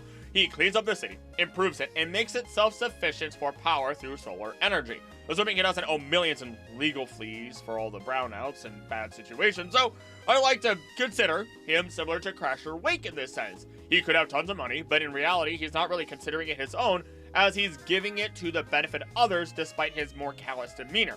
This would put him into the low tier. As we leave Sinnoh then, we can see that Byron and Fantina are our big money makers here. Byron for his fossils and protection of the major port of the region if we consider him a high tier, and Fantina being a massive star in the heart of where Pokemon contests were created. Fantina can go a lot further considering super contests are widely watched throughout the world, and countless people could be taking part and eventually flying in, bringing in disgusting amounts of money to the city overall. So, speaking of flying, let's go fly over to Unova. Ceylon, Chile, and Cress, the triple team of Striation City. Who you fight depends on, well, what the star you picked was, but ultimately they own a restaurant together within the city. At least within the first generation, they're gym leaders. During the 2 years between Pokemon Black and White and Black 2, White 2, Ceylon, along with his brothers, retired from being gym leaders to train following a crushing defeat by the hands of the Shadow Triad, as seen in the Memory Link flashback, A Triple Team. The 3 brothers can be found at their restaurant Striation, where the player can, once per day, team up with one of them against the other 2 in a multi-battle. This means that their excess income will depend on the popularity of the city, which, with Striation, it has the Pokemon School and a garden, and the anime is shown to be a much larger city, as most are, but it does have large skyscrapers and overall feels a little more fitting for what we would know to be a successful restaurant. This, in fact, though, would not change significantly how much income is being made. It is a restaurant after all. Restaurants are labors of love until they go commercial, so we'll give them the benefit and maybe say they're mid-tier. Lenora of Nacrene City, an archaeologist with a backbone. In addition to being the Nacrene City gym leader, Lenora is also the director of the Nacrene Museum. She is an archaeologist and a museum director, which we all see bleeds into each other. In the 2 years between Black and White and Black 2, White 2, Lenora has stepped down from her position as a gym leader to focus on her work at the Nacrene Museum. Nacrene City is described as having a peculiar cityscape, as it reuses its warehouses built about a century ago. According to the Pokemon Adventures manga, the unique cityscape makes it a popular place for avant-garde artists and is usually the place where trends begin. Due to this, the city is called the City of Art. Castelia City's gym leader, Berg, is a renowned artist whose hometown is Nacrene City. It houses the museum, which happens to include the Nacrene Gym. I feel like I said that word too many times. Which, with what I'm understanding here, is that while Lenora is doing a lot, she is spending a lot of her money preserving history in all forms, whether that be through archaeology or through the library, especially as she gives up the gym leader position at one point, meaning that she's likely getting a majority of the money she cares for through grants given to her, and the gym was likely just a means to an end, which, honestly, respect.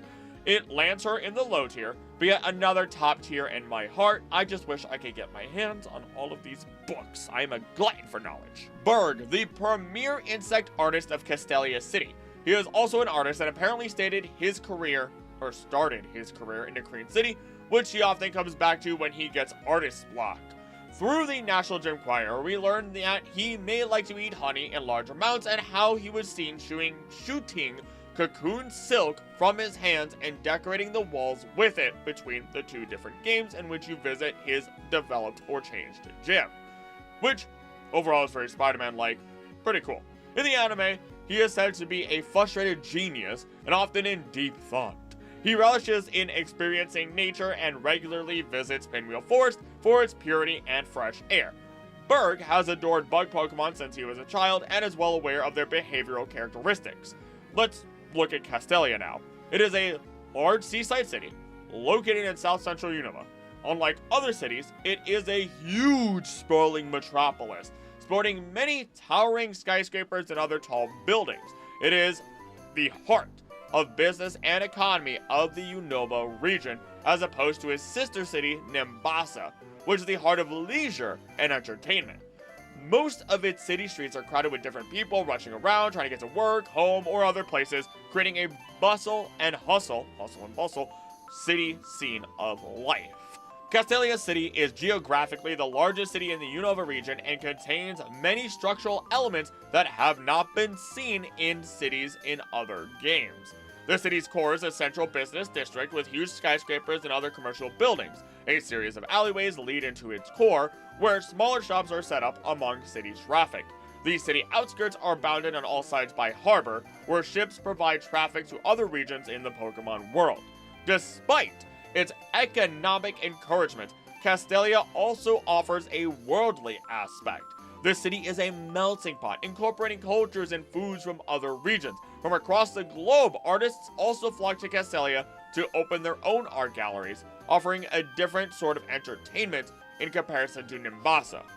Taking all of this into account then, we can find that Berg may be in the mid to maybe mid-high range of money. We can support that as he is more than simply successful when we look at Studio Castelia, which is a small art gallery in central Castelia which displays and showcases many paintings from artists who live in Castelia. However, it does not display any of Berg's paintings as he prefers to hang them in the gym.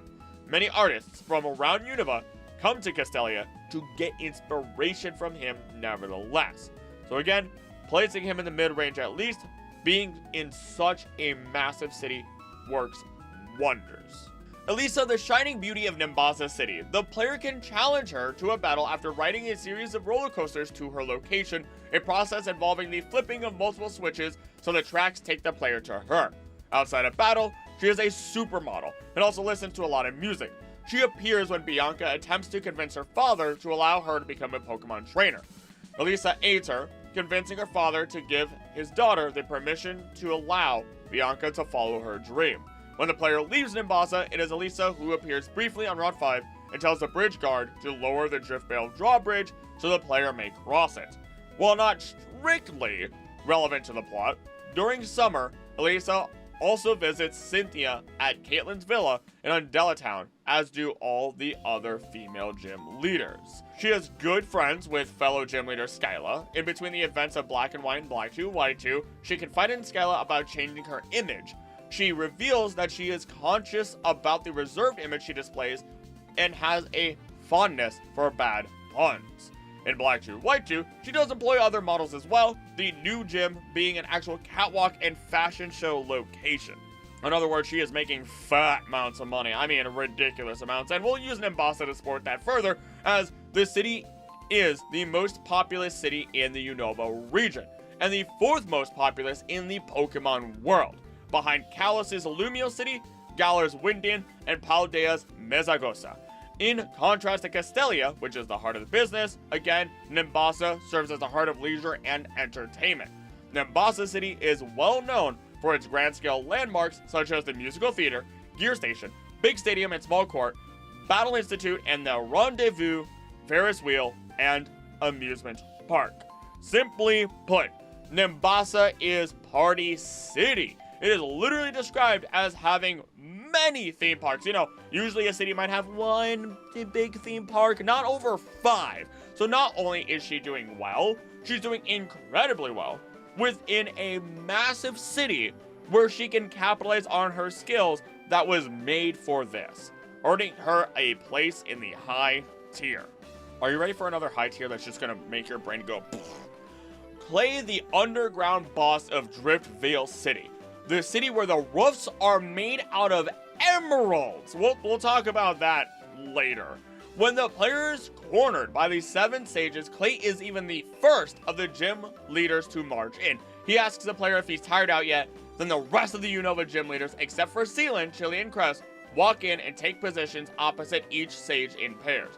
Drayden then tells the player to proceed in pursuit of N, one of the best moments in all of Pokemon. Once the player gains access to the Driftvale gym, Clay will be standing outside of the gym, opposite Getsis and some Team Plasma grunts. Getsis then refers to Clay as the Minor King. When the player encounters the Driftvale gym leader inside of Twist Mountain on their first visit, after obtaining the Mistralton gym badge, he will say that the Twist Mountain belongs to him, and that the player and Charon can train on it should they wish to do so. Man owns an entire mountain. One of the trainers the player can battle inside of the gym says that Clay is a company president, however, it is not known what business he owns. Another trainer that can be battled inside says that Clay stays at the bottom of the gym to remind himself that he had once had nothing. A backpacker inside the city Pokemon Center says that Clay found fossils on Twist Mountain and donated them to the Crane City Museum. In Pokemon Scarlet and Violet, he is actually revealed to have a daughter named Lacey, who is a student in the Blueberry Academy and member of the Blueberry Academy League Elite Four, and like her father, she uses an Excadrill as her ace Pokemon. So, I do want to at least say thank you to Muse Art World, because I would not have known that without her bringing up and how members of the BB League are all related to Generation 5 leaders. It blew my mind, honestly, and you should go follow her on Instagram, because she's my artist and she does the intro and outro screens, and you know, anytime I use an example, that's what's behind the example. So go do that. Go do that. Support her. It does make me kind of want to cover a video about like who's all related to who within the world of Pokemon, because it gets deep. But back to Clay, or more aptly, Driftvale, as it is a major ocean port city in western Unova. It has strong wind currents, popular with sailboaters. More importantly though, its ports are used by freighters and fishing boats that import and export goods such as vegetables in and out of the Unova. A large market offering a variety of useful items occupies part of the city. Driftvale is typically subject to precipitation year-round, but remains dry throughout the summer. In Pokemon Black and White, the cold storage is here, where cargo ships deposit shipping containers to be frozen before its contents are used for commercial use, but in Black 2 White 2, it no longer exists, and in its place now stands the Pokemon Worlds Tournament. The PWT attracts tourists from around the world, and its success can be reflected by the city's rapid development. Emerald Roofs. In Black 2 White 2, several craters have appeared throughout the city and its associated establishments, indicating an increase in mining activity in this city. One of the craters in particular, Clay Tunnel, named after the city's gym leader, connects the city to an underground mining cave that stretches to the nearby Mistralton Cave, Twist Mountain, and underground ruins. Another crater, located west of the PWT, leads to Castelia Sewers and the Relic Castle. In Pokemon Black and White, the houses all have orange-colored roofs, so they look bright at sunset. However, in Black 2 White 2, the style has changed, and the city now sports very large emerald-colored towers, which are hotels to house the visitors of Driftvale City for the Pokemon World Tournament. Inside are tables and other furniture all covered in emeralds, which could be a result of Clay's mining operation success in Black and White 2 years ago. However, this is not 100% confirmed. All I'm hearing is rags to riches. Clay's got an immense amount of money that is technically calculable by all means, but I'm not going to talk about that now even. He can easily be claimed to be one of the top money makers in the Pokemon world. This man is a business genius and is able to spend frivolously in ways that just makes everyone else in the city seem rich. But respect where it's due. He does not keep it for himself. He is a leader, not just a boss. He's the first on the scene and donates to the museum. He is not a greedy individual, and he gains my respect for this. Skyla, the high-flying girl of Mistralton City. Skyla flat out owns the airport, has a passion for flying, and it is said that her grandfather was a legendary pilot. Do you smell the generation wealth already? Because I do. I'm getting hints of it. She first appears in Mistralton as the player arrives in the town. There she is speaking with Cedric Juniper about using her plane to fly to a faraway region. Before battling the player, she says that she saw an injured Pokemon atop Celestial Tower to the north and that she must help it. After the player talks to her and rings the bell at the top of the tower, she heads back to the gym. After the player receives the permit from Professor Juniper, Skyla will fly the player to the natural preserve, or nature preserve. Once again, respect. Bubbly and confident personality, has the money, and uses it to help Pokemon that she deems are in need. Big points from me. And to close this deal, Johto City is famous for its airport, which imports and exports cargo around the Unova region and beyond. We could possibly argue that with Skyla owning the airport and this being generational wealth, by all means, we have another top-tier money-making gym leader in Skyla. Not just a high tier, just really going up. Bryson, the ice mask of Icarus City. That is ironic, considering that is very close to the spelling of Icarus, who flew too close to the sun, and is really close to Skyla in that sense, though I found out from Bulbapedia that it is actually supposed to reference ice and the cirrus cloud, high clouds made of ice crystals, and that actually matches the Japanese name a little bit better then.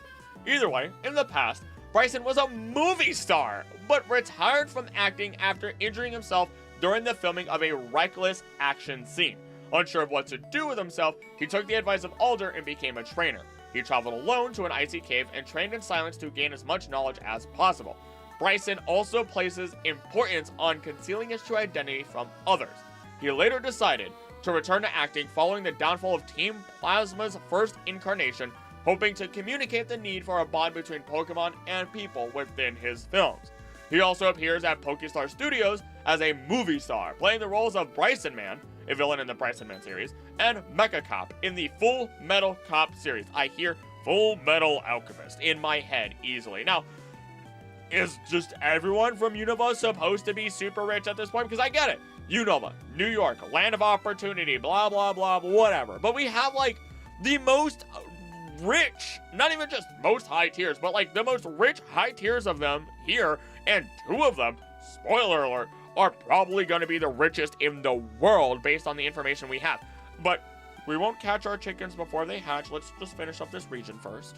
Also, I'm really, like, my hair is just nothing but poof today. It is very much like the actual acrylic avatar at this point.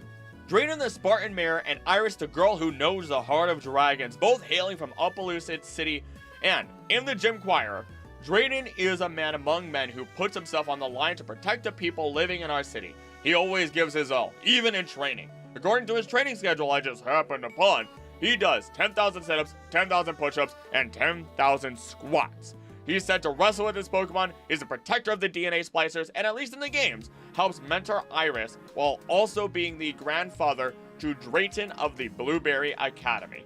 He dresses nicely in his age, but he is absolutely not the type of person to care about money, likely putting it away, training to the max, and continuing to stomp down anyone who opposes the peace of Unova. Iris appears in Pokemon Black and White. In both versions, she shows up in Castelia City to aid the player, Berg, and Bianca when Bianca's Muna is stolen. During this time, she acts as Bianca's bodyguard. After Muna has been recovered, she gives the player a Yache Berry and leaves to do some training with her. In Pokemon White, she is also revealed to be the gym leader of the AbsolGames City Gym, which is the 8th gym to be challenged by the player. In Black 2, White 2, though, Iris first appears in Castelia City, helping the player look for Team Plasma, and reappears in AbsolGames, but leaves shortly after meeting the player. After the player has defeated the Elite Four, Iris' primary role in the games is finally revealed to be that of the new Unova champion replacing Alder. After training extensively under Drayden, she battled and defeated Alder after he retired as champion, gaining the title for herself. As a gift for her victory, Drayden gave her new clothes to replace the ones he had given her after bringing her to Unova from her home at the Village of Dragons. So the Village of Dragons is actually the biggest clue that we have on whether or not Drayden or Iris are actually loaded, and in fact, I would dare say they're not. The village is essentially a pallet town, your starter town, but instead of having your grass, fire, water type, you're instead getting a dragon type. Everyone there wants to be a dragon master, it's their dream, and they might really be the only dragon type gym leaders to be this way, making them very low tier in terms of that money making, as again, it's just a starter town where you get a dragon type instead of any other type.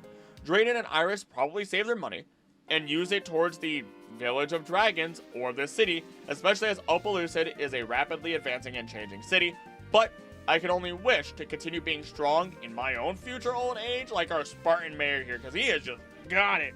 Oh, 10,000 push-ups, sit-ups, and what was the other part? It doesn't matter. He's kicking people's butts. But we aren't quite done yet with Unova, as there are a few new gym leaders in Pokemon Black 2, White 2, which don't get as much description, but we'll work with it anyway. Starting with one of our rivals from the original game, Sharon, who is the one who seeks the right path in Aspiration City, whatever. In Black 2 and White 2, Sharon is a new normal type gym leader there, the player's hometown. He gives away the basic badge, replacing Lenora, and now with Aspertia, it is a developing city, so there isn't much to go off of in terms of any extra info, but he is a teacher as well. We'll keep him in the low tier.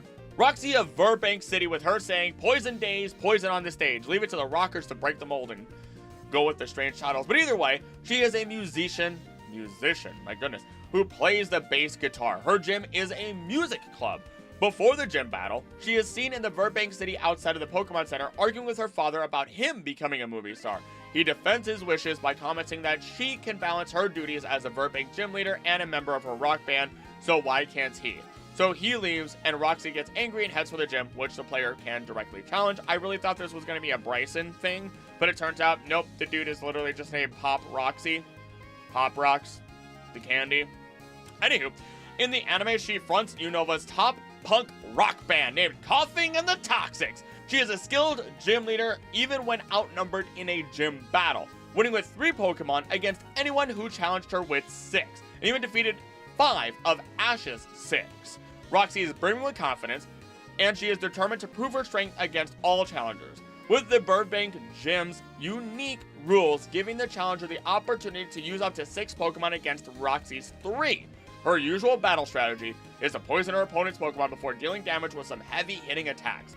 She is highly perceptive and has developed counter strategies to take out her challengers in quick succession. I like this gym leader. She's sick. I'm always a fan of show-offs that do still have a kind heart and are still kind to others, and for all you left-handers out there, she's left-handed. Now, looking at Burbank, it does state that it is very active with residents and is a port city. Not a major one, though, from the looks of it, though we maybe primarily be using it for extra shipments within Unova or maybe even fish. It does state it is the city of falling fog and rising stars. So, while I would love to place Roxy into a high tier currently, I'd argue that she's actually in the mid tier at best. She is a rising star. She has not hit her peak just yet, and will get into that high tier like many of our other popular gym leaders eventually. It is not a matter of if, it is a matter of when. Marlin of Humalau, a bigger splash than the sea. They really need to go back to titles. I feel like Unova missed the memo somewhere. Either way, he is a big-hearted Pokemon trainer who gives passionate advice. And Marlin also seems to be a very relaxed and carefree man, as shown by his obliviousness as to who Team Plasma even is and what they do, even going as far as asking them, are they the bad people? So he's a himbo. Got it. Marlin is a fisherman who catches water-type Pokemon, which he would later use in future gym battles. He's also said to be a skilled swimmer, shooting out of the water and going high into the sky by eyewitness reports, which he had all apparently learned to do by swimming with Mantine. Humalau is a city built on the water itself primarily. It boasts calm and sparkling seas, and is more of a resort than an actual city at that point. And something deep inside me tells Marlin, ironically, does not care about money despite being at a resort, meaning he likely just lives off of the money he gets as a gym leader and lives his life. So, low tier. Closing Unova, we had a lot of hard hitters, the biggest of which being Clay. The man's changed every roof in his city to emeralds. To put that into a better perspective now, a 1.67 carat emerald, being small in size as well, still costs upwards of $10,000. The cost of roofing an emerald goes beyond just, oh, you can just staple it to the roof. No, you have to make sure that it is tempered and is properly attached, or you're just gonna break it while trying to attach it or break your own equipment. So yeah, one of those roofs might be millions of dollars. To follow, we likely have Skyla, assuming she does own the airport, which is a massive boon considering the imports and exports. Then Elisa, or Elisa, however you say her name, because of her mass level of stardom, especially in such a massive city. Very much like Fantina. So, let's fly over to Kalos next. Viola of Santaloon, the camera woman who never lets a single smile escape her focus. Gosh, these titles, they're not bad. They are good and fun titles, but wow, a picture says 1,000 words, but she decided she wanted to say more. She is the younger sister of Alexa, a reporter based in the Kalos region. She is also seemingly good friends with fellow gym leader Valerie, who gifted her the beret that her hair is tied in for her birthday. As well as being a gym leader, Viola is a professional photographer. She seems to massively enjoy photography, often speaking with analogies surrounding cameras or photography in general. Her work, such as To Be Evolved and Nectar's Siren Song, can be found on the first floor of the Santaloon gym. Viola has also a habit of saying fantastic many times both in Pokemon X and Y, as well as Masters EX, where she pronounces it as fantastique with a French accent. Like her sister, Viola is very cheerful and friendly, but has an unwavering focus in battle. According to Alexa, her trips away from Santaloon Gym often last for some time. She helps Alexa with her work at times, and she shares a friendship with Grant, though she is known or shown to get easily annoyed whenever Grant falls from the walls he is climbing on.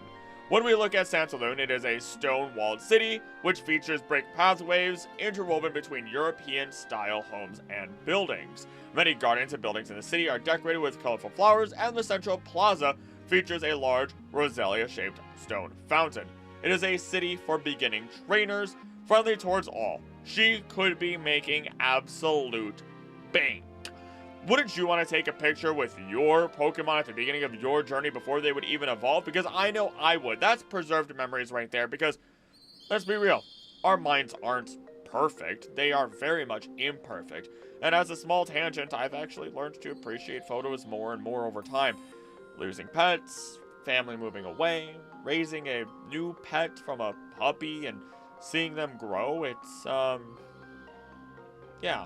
lot. I might be romanticizing it just a little bit, but it's kind of beautiful in my eyes to kind of live in this modern age where we can take photos and video and remember these things, because as I even get older, I can just look back at this channel and see how much things have changed and know where I was mentally at that point in my life and see how much I've improved or how much the community has improved and grown. So, enough of the sappiness and onward with the analysis. I'm placing Viola at a solid middle tier. She may be only the first gym that actually really capitalizes on the idea of beginner trainers and what they want. After all, trainers are the driving economic force of the Pokemon world, though that may have changed to some degree over time as new professions have grown in said world. Grant of Silage City, the wild yet cool and collected rock climber. He excels at a variety of sports such as bike racing and mountain climbing. According to the television show, The Gym Freaks, he is a trendsetter and very fashionable, with his hairstyle of Rolling Stones apparently being popular with young people. It also states that he cuts down on his eating to keep his weight down, but appears to miss the opportunity to eat sweets because of this. Grant cannot resist climbing walls, including the wall of the historic Battle Chateau, simply for the challenge that climbing offers. He has built the Silage Gym with his rock climbing hobby in mind, and readily challenges his opponents to scale the difficult rock walls up to the battlefield to test them. Grant believes that rock climbing offers a person, quite literally, a different perspective and access to a state of enlightenment. He draws on his clarity of mind for strength and concentration during his gym battles. He considers his team of rock Pokemon to be what he refers to as a wall or a difficult challenge to overcome, using their incredible jumping abilities and Rock Tomb to truly test his opponents. What interests me, though, before we look at Silage, is that we get no direct statement or hints that he fully competes in any athletic competitions whatsoever, despite his very apparent strong athleticism skills. The closest we get, though, is knowing that Silage is a city with a bike racing track going through it, so maybe there's a chance that he takes in some sort of competition on occasion. Otherwise, he sounds like many of our other very active individuals that don't seem to care about money and are living their lives happily, placing him in the lower tier. Korrina, the evolution fighter of Shalour City. Finally, someone who gets the idea of putting a proper title and keeping it short. Boo. Now, according to the television show Gym Freaks and an NPC at Cafe Action, she is a PR video star. It also states that she dresses up in costumes, her magnificent legs able to shatter cave rocks into pieces using her axe kick move, and after arriving in Shalour City, she can be found in the Tower of Mastery with her grandfather Gherkin, the Mega Evolution Guru. Once the player wins the battle for the Mega Ring against a rival, Korrina will go to her gym for a battle. So, despite her many appearances, there isn't too much to go on. Even with her connection to Gherkin, while it is legendary, is not something that derives wealth. Instead, it all boils down to her own will. Fighting type trainers often seem to have their own destiny not brought to them, but taken through just dedication and commitment, training all in all, and we can see that again, that Korrina is no different. Though in this case, unlike other fighting type leaders, she is capitalizing on that moolah. With her being a promotional media star, this could very well be rolling in the dough with enough jobs and place her in the mid-high tier. Not quite the high tier though. Ramos of Coumarine City, the old growth is still in bloom. He continuously refers to the player as either whippersnapper or sprout. According to the television show Gym Freaks again, he has owned his gardening scissors for 30 years. Don't know how he keeps the rust off of them, but it also states that he has been into tea lately, gathering great tea leaves from their place of origin. It expands on this point by saying that seeing tea steam floating upright means good luck in a certain country. Ramos enjoys a steady-paced life, and he is often seen riding his faithful Go-Goat. He runs a Pokemon ranch on the outskirts of Coumarine City, where he raises and studies grass Pokemon. In his debut, he lectured Ash on the importance of not only facing challenges head-on, but sometimes taking the side road as well. So even without looking at the popularity of Coumarine, which exists thanks to clear skies, mod atmosphere, and the monorail, we can see that Ramos is definitely going to be on a low tier. He's just an old man living his best life and gardening to the next level. Get ready for easily one of the top tiers as we talk about Clement of Lumio City, the inventor lighting up the world, and in this case, quite literally. At some point early in the game, he gives a device that solves electronic puzzles to Shauna. He first appears outside the Prism Tower with his little sister Bonnie lighting it up. According to the Gym Freaks show, he is currently developing a machine that enables him to run faster, which is apparently his worst talent. It also states that he has secretly started to save money to go to the amusement park in the Unova region.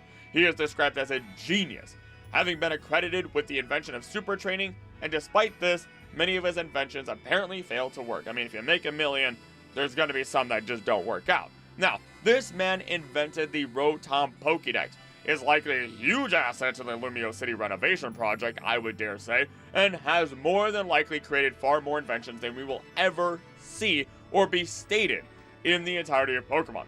I have learned to love Clement as a gym leader because of all this. He is dedicated to his craft, and while I'm sure he could have been filthy rich because of it all, he is likely just taking that money, spending it, making more inventions in the end. So, definitely high tier, even without even having to look at the fact that he literally helped keep Lumio City's power on and running. And he is easily in the running for one of the biggest earners in all of Pokemon. Valerie of Laver City, the maiden from a land with history. Sounds like Johto to me. It's potentially even related to the original Komodo sisters in Aquatique City, especially with her very Komodo-inspired design that she has on her arms. She is a fashion designer who originally came from Johto. She appears to possess a deep appreciation for all that is beautiful. She also seems to want to feel like a Pokemon. She self-designed her costume in an attempt to identify herself with Pokemon. As according to the television show Gym Freaks, her outfit weighs 33 pounds. It also states that she used to be a model, and as such, can wear incredibly high heels. I learned, once again thanks to News Art World, that when it comes to dresses in other parts of the world, or even other cultures such as Hindi dresses, they can weigh just as much, commonly more than that, when all the accessories are added on. So, there are real-life counterparts to this that are actually way more impressive, not to knock her down too much. But, Laver is a city of otherworldly dreams, it states. Very fairy tale in terms of its design, very fae-like, which also matches our Valerie here.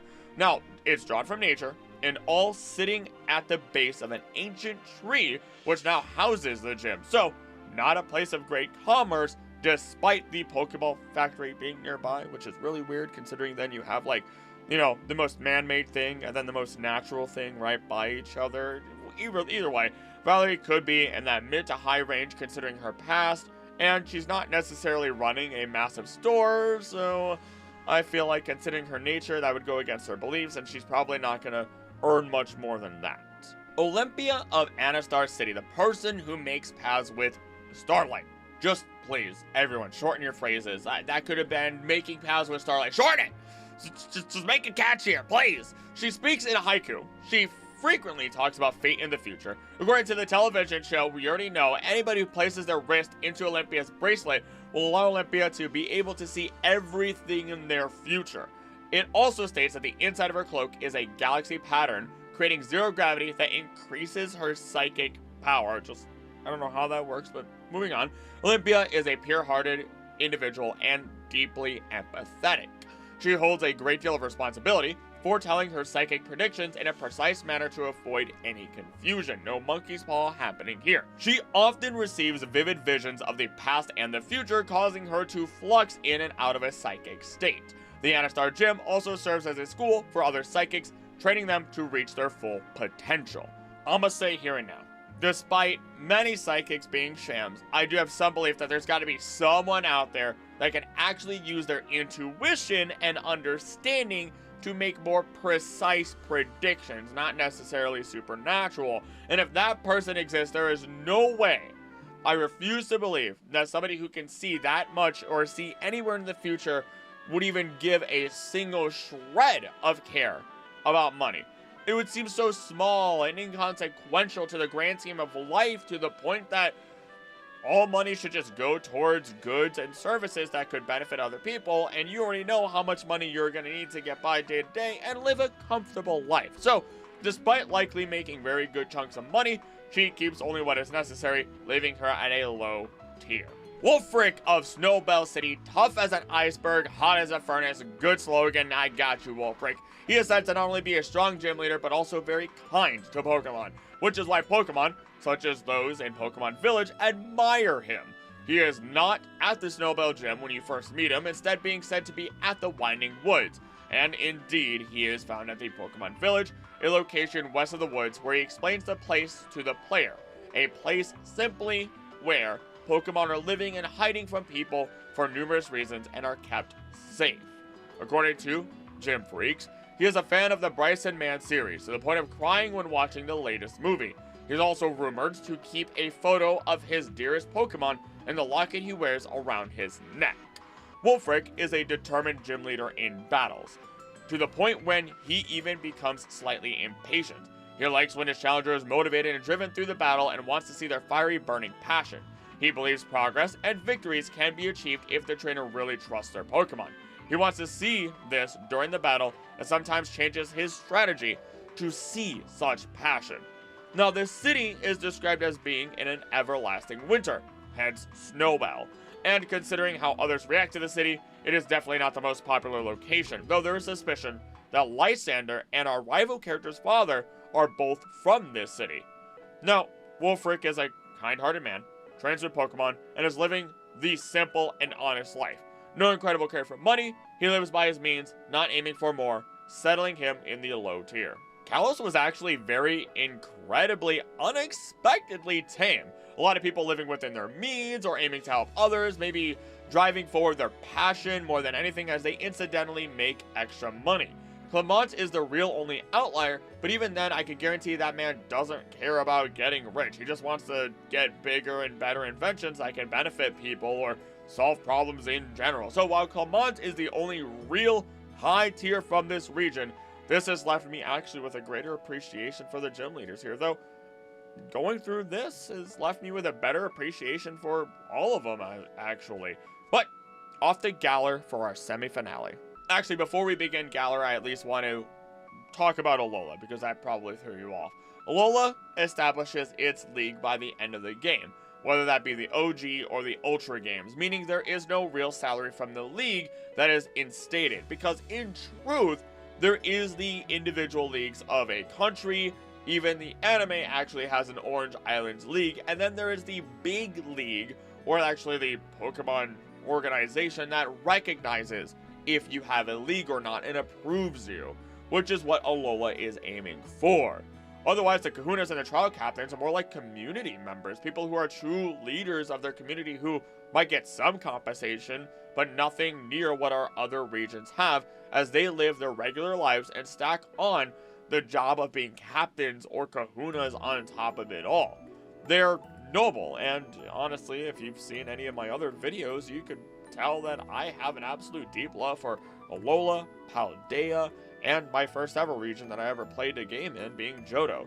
The hardest part about Alola is that while I love it, I know very little personally about Hawaiian, let alone Polynesian culture, and would definitely need to interact with more people who know it a lot better personally to ensure I understand things properly, especially, at least with pronouncing words. But one day I'll cover Alola. Maybe I'll do the history of each region one day. That'd be kind of fun. So now on to Galar for real. Now Galar.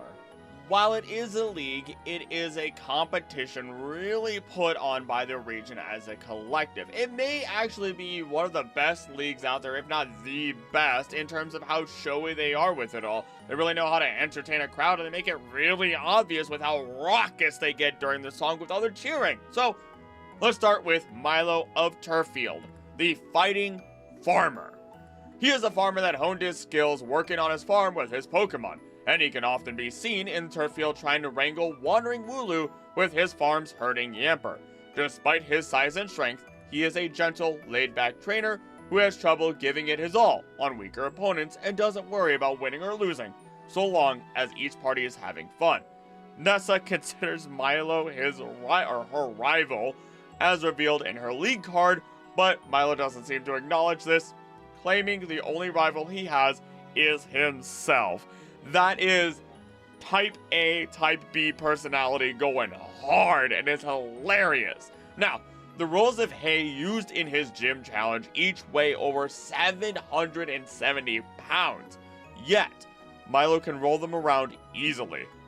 Just let me be built like this, man. You know what? Give me the Wolfric body. I don't care about the toned abs. I just want the muscle, and I want to be warm in winter. Let me train and get to that level of strength. We can only hope that farmers in the Pokemon world are treated a lot better than farmers in the real world, at least in the United States, and Milo is making some good bank. Out of hope, I'm placing him in the mid-tier, especially as Turffield is a town nestled within the nurturing bowl of our many terraced farming fields. Nessa, the raging wave of Hulbury.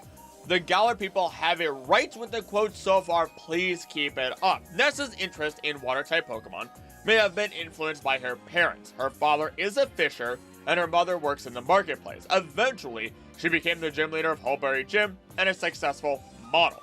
She also became close friends with Sonia during her gym challenge and often gives her fresh seafood from Hulbury whenever the two meet up.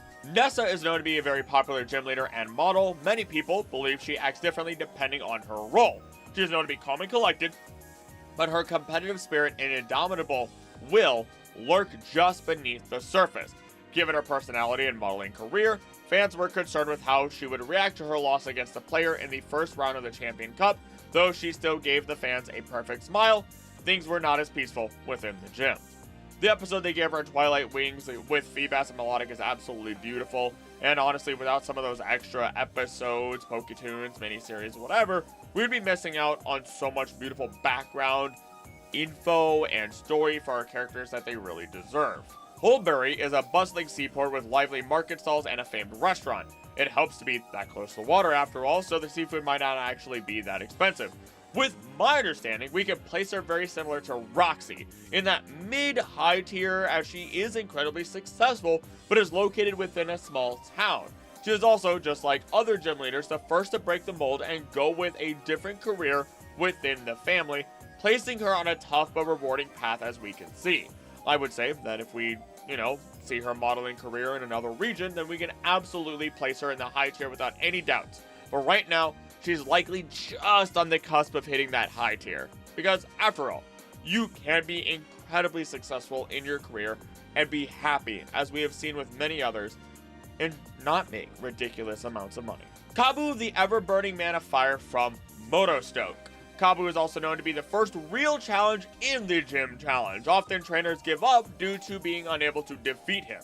Kabu was originally a trainer from Hoenn, who was invited to the Galar League. He is the current leader of the Motostoke gym. He lost the gym position at one point, but gained it back several years later in glorious fashion.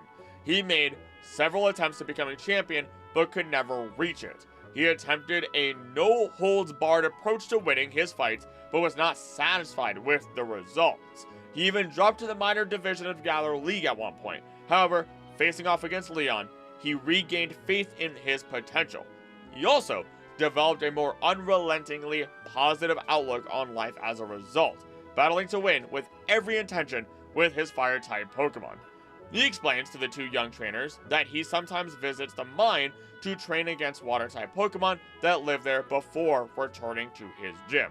I'm also starting to realize that many of our towns and cities within Galar are fairly irrelevant for the most part. These places seem to be a little bit more intertwined than what we see with most of our other regions, at least more directly. So, I will only talk about towns and cities when we have special cases where they're a little bit more relevant, whether that be here or in Paldea. Now, Kabu is all in for the sport of it all. Self-improvement, growing stronger. He is our dedicated athlete of this region without a hand in any other pie, and as such, it makes it easy to say he is a low tier, making money as necessary from the league salary and focusing on his training. B, the Galar Karate Prodigy, and Alistair, the silent boy of mystery on Stownside. B is known as the Galar Karate Prodigy, having inherited the centuries-old traditions and techniques from her parents. She is also an expert on fighting-type Pokemon. From a young age, she rigorously trained with her Pokemon under the watchful and strict eye of her parents. As a result, she developed a stoic personality that perseveres even during dire situations in Pokemon battles, since she tries her best to go all out even when defeat seems imminent. Many people believe she also lost the ability to experience emotions, but truthfully, she doesn't want to show any weakness. In battle, though, she will sometimes reveal her true feelings to her partner Pokemon she knows and trusts. She also has a secret love of various sweets, however, she has a hard time enjoying them due to the attention from her fans. This one makes it very difficult. We could theoretically have generational wealth, but when it comes to martial arts and the dedicated practice or tradition, we get people who are, again, dedicated to the art of it all, not the money.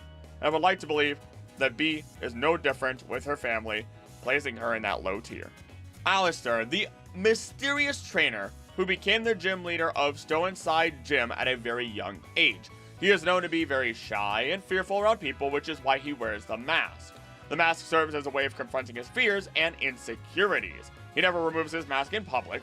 He also keeps about 100 masks with the same design needed in the event that it falls off.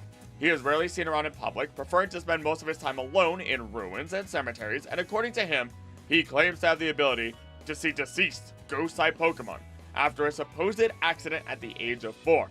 Now, that's a mystery that I'd like to solve in the future. He often is only ever seen with a Cursula and the Ghastly line in the anime versions of him, so maybe there's the chance that a Haunter removed his spirit from his body for a while when he was young for a little too long, and that's how he can now see spirits. Once again, though, considering how he spends his time, it doesn't really seem to fancy things up too much. He's probably just spending his money on masks and its ghosts, leaving him in the low tier.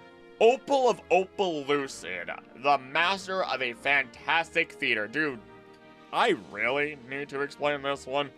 I will, but I shouldn't have to. Opal became the Balonlay gym leader at the age of 18, inheriting the position from her mother, and she has held it for 70 years. As revealed in the Isle of Armor, 50 years prior to the events of Pokemon Sword and Shield, she battled against Mustard for the title of Galar League champion, but was defeated, despite her fairy-type Pokemon having the advantage on his fighting types. Opal is known for her nickname Wizard, due to her supposed ability to predict her opponent's moves in battle. Due to her old age by the time of Sword and Shield, her gym mission doubles as an audition to seek a successor for herself.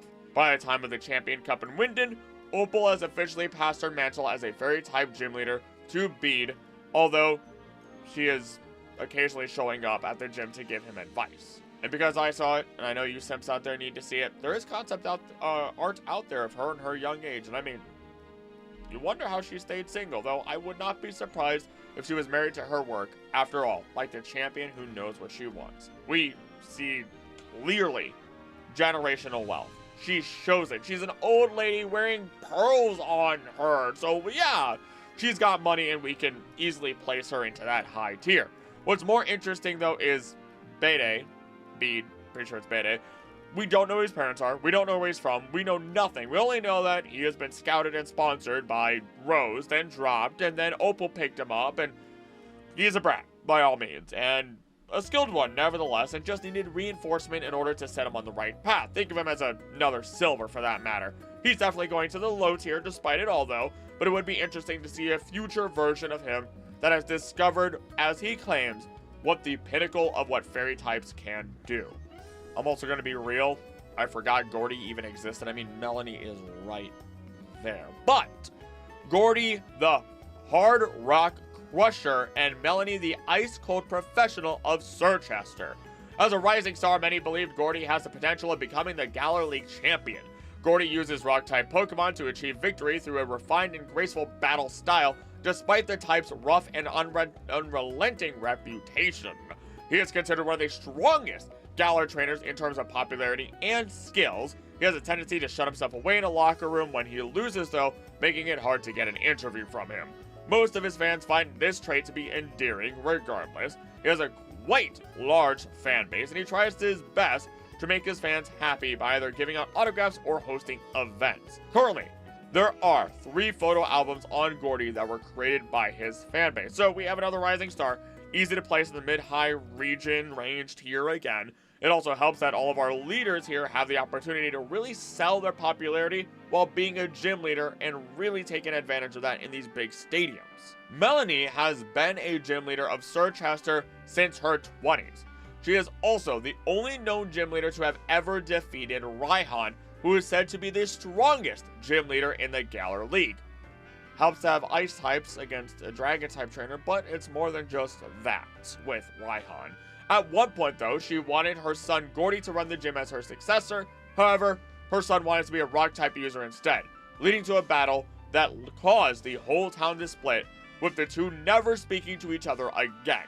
Despite this, she somehow became the first member of Gordy's fan club, and that's really heartwarming. That's really nice. Now, while normally generous and big-hearted, she loves to battle hard, along with hitting the opponent's weak spot with unflinching accuracy. Her battle style is described as severe and stoic. It is believed her harsh style was influenced by the fight she had with her son. Melanie's gym is considered a major roadblock by many gym challengers who visit. The reason being the powerful gym trainers having been trained by her strict and very effective coaching. Something tells me that her success really isn't babying Gordy here, as we can tell, but nevertheless we can definitely see how this shakes out. Considering her nature, she's likely taking her extra money and putting it towards others, maybe the people she trains and coaches, maybe a little to Gordy in secret. As such, we can set her into the low tier, especially as it seems that she simply focuses on her work as a gym leader only. Pierce and Marnie of Spikemouth, neither actually having titles.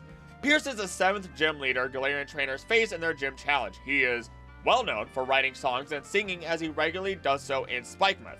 More often, he tends to reveal his strategy to his opponents, yet he has the strength and skills to win regardless. That's an anime moment right there. Spikemouth is the only gym in Galar not built on a power spot. Previously, Rose had asked Pierce to relocate his gym to a faraway power spot, but Pierce refused and opted to be the only gym leader not to use Dynamax. As a result, the town is rarely visited by fans, so Pierce blames himself for letting his home fall into obscurity and dilapidation. He has been desperately trying to support the town with his Dark-type Pokemon, but often gets frustrated with the limits of his strength. He makes his first appearance once the player clears the Spikemouth Gym Challenge, where it is revealed that the Team Yellow Grunts are actually Spikemouth Gym trainers in disguise, and that their leader is Pierce. After the player defeats Pierce, Marnie approaches him for her turn at the gym challenge. Their conversation reveals that Pierce had previously planned to stand down as gym leader after the Champion Cup ended and pass down the role to his little sister. However, Marty refused to offer, stating that she can't be a gym leader if she ends up becoming a champion. After the player defeats Marty in the Champion Cup semifinals in Winden, Pierce rededicates Team Yell to cheering on the player instead. He and Team Yell assist the player and Hop in accessing Rose Tower by helping them find Marcos Cosmos' league staff hiding the monorail key needed to reach the tower. And at the Champion Cup finals, he defeats Kabu in the first round, but is defeated by Raihan in the second round. During the post-game, Raihan admits that Pierce gave him a good battle, despite him not using Dynamax, and later suggests that they should have a battle where neither of them uses it. Also, as a small side, when Marnie was 5 years old, Pierce caught the Morpeko that she uses, and it became her first Pokemon. According to her league card, Marnie's Morpeko helped her become less of a crybaby and more cheerful and outgoing. I love Pierce. There's a reason why he's a fan favorite after all. Everyone loves a good, positive, pure-hearted rebel. Mass respect to Pierce as well for going against the grain, though this is definitely one of those moments where it's not about, you gotta be you. Do things your way, but don't stifle yourself and your own success by turning down positive and honestly good opportunities that would benefit you without limiting you. It's a process and takes a lot of effort, but it is possible, and I think with Marnie, we might see some of those good changes that might help them. It is also obviously very hard to relocate. Another low tier in money, but top tier in my heart. Finally, one that is a top tier all around, or at least a high tier all around, I have to admit, the Tamer of Dragons, Raihan of Hammerlock. Flashy, kind, and knows how to throw down what is not to love. He is recognized as the strongest gym leader in Galar. He is also a friend and rival of Champion Leon, and despite having a losing streak of 0 to 10 against him, he is the only person who has come close to beating him, having managed to knock out more of Leon's Pokemon than anyone else. He is said to be strong enough to become a champion if he moved to another region, but decides he refuses to do so out of the pure desire of wanting to defeat Leon himself. He is often seen taking selfies on his Rotom phone, a habit he initially picked up to remind him of pain and defeat, but one which eventually spread to the other parts of his lifestyle. Outside of training his Pokemon, his hobbies include fashion and cultivating his social media presence. While he specializes in the Dragon type, he will often use Pokemon of other types to set up weather conditions such as sandstorm and harsh sunlight. Uniquely amongst Galar's gyms, it also heavily focuses, or at least this gym heavily focuses on double battles. And he lives in Hammerlock, not only being the last gym, but also the stadium houses the Macrocosmos energy plant.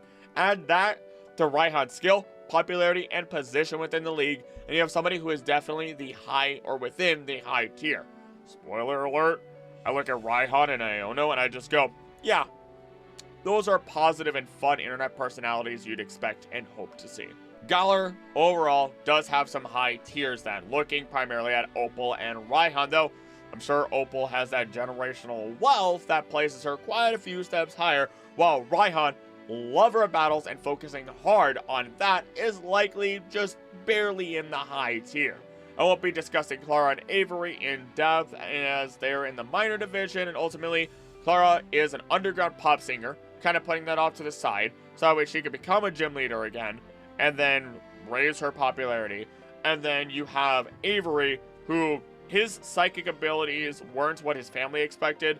He did have a couple of bad habits and decides he wants to go become a better trainer and learn how to control himself better, whether that be his mannerisms or his psychic powers. Neither of them are really focusing on money at the moment, so either way they'd probably be in the low tier. And so we have reached our final set of gym leaders within the Paldea region. We begin our finale with Katie, the sugar bug of Cortondo. She runs a bakery named Patisserie Soapberry, having inherited the shop from her family. She believes that both sweets and bug-type Pokemon have great power despite their small sizes. She was trained in the art of baking under the wing of Kofu. Because her gym is so close to Mezagosa, where many trainers begin their Pokemon journey, Gita urges Katie to keep her battle style light and easy despite her wanting to go more all out, as evidenced by her gym having the lowest level Pokemon in the Paldea League. After her post-game rematch with the player, she has a moment of reflection and decides to step up the difficulty of her gym to fit her style more. What's interesting is we know people from all over the region do love her shop, though despite this, as much as I once again would love to place a food place in a high tier, even with great success, unless sold down and gone commercial, we keep the love of baking strong and have a solid mid-tier in Katie. Brassius of Artisan, the verdant virtuoso. He treats battles as an art form and tests the aesthetic sensibilities of those who challenges his gym. He is always busy with a new project when he's not battling, inspired by his surroundings. He is close friends with Hassel, the art teacher of the Academy in Mezzagosa. Hassel helped inspire Brassius' most remarkable artwork called Surrendering Sunflora, a statue installation spread around the town of Artisan, depicting Sunflora with somber expressions. Amongst art connoisseurs, the meaning of Surrendering Sunflora is debated.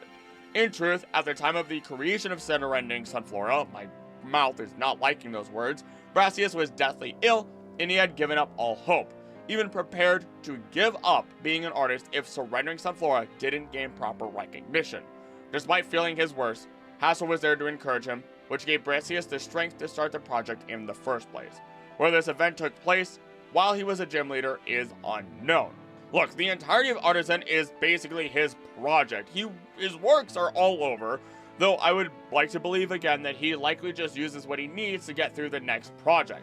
The dude is kind of sickly looking still, so he might actually still be in the process of getting better, and might not be making the most money, though in this case, he might not really care.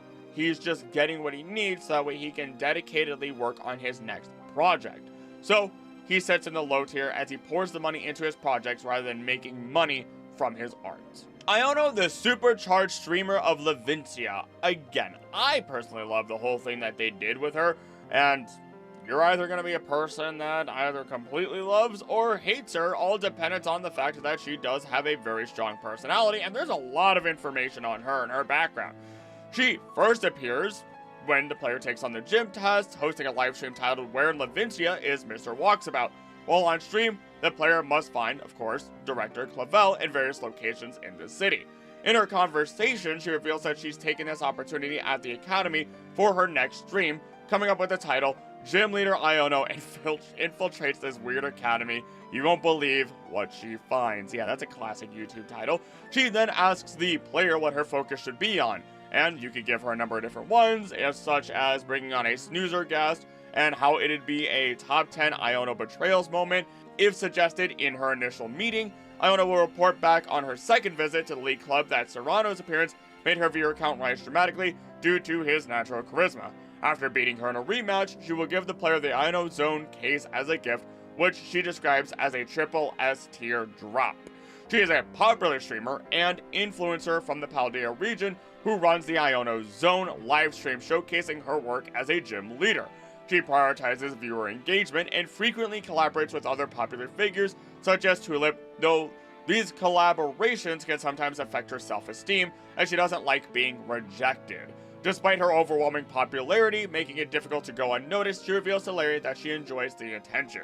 She is known for her unique habit of mixing languages, a quirk called Ionoese, by her and her fans. Her popularity has caught the attention of various significant figures, including Salvador, who mentions her in his language class, and Grusha, who was a fan of her earlier content before she focused more on clicks and sponsorships. Iono no longer reads the comments on her streams due to negative feedback from certain fans. Salvatore, however, has a more positive relationship with her, affectionately calling her Mademoiselle Magnemite.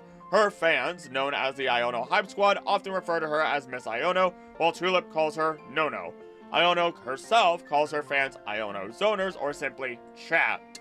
She's aware that many of her most loyal fans are students, including those attending Blueberry Academy. Often valuing her viewers' reactions more than winning battles, Iono sometimes regrets going too far for content, as seen in her conversation with Clavel at the League Club, though she brightened up when Clavel complimented the nickname Mr. Walksabout that she gave him on her stream. Interestingly, Iono notices her viewer count spikes whenever she loses a battle, though she doesn't understand why. Everybody loves to see the streamer suffer just a little bit. It's for the comedy of it. Iono is highly animated in her movements. She often shakes with clenched teeth in awkward or tense situations and in battle. She continuously steps up and down in place, Her oversized jacket frequently conceals her hands, so actions like waving or holding a Pokeball are done with her coat arms. The dainty throwing style is one that you can pick up and use in the Pokemon League Club and is shared with Poppy. Simply put, high tier.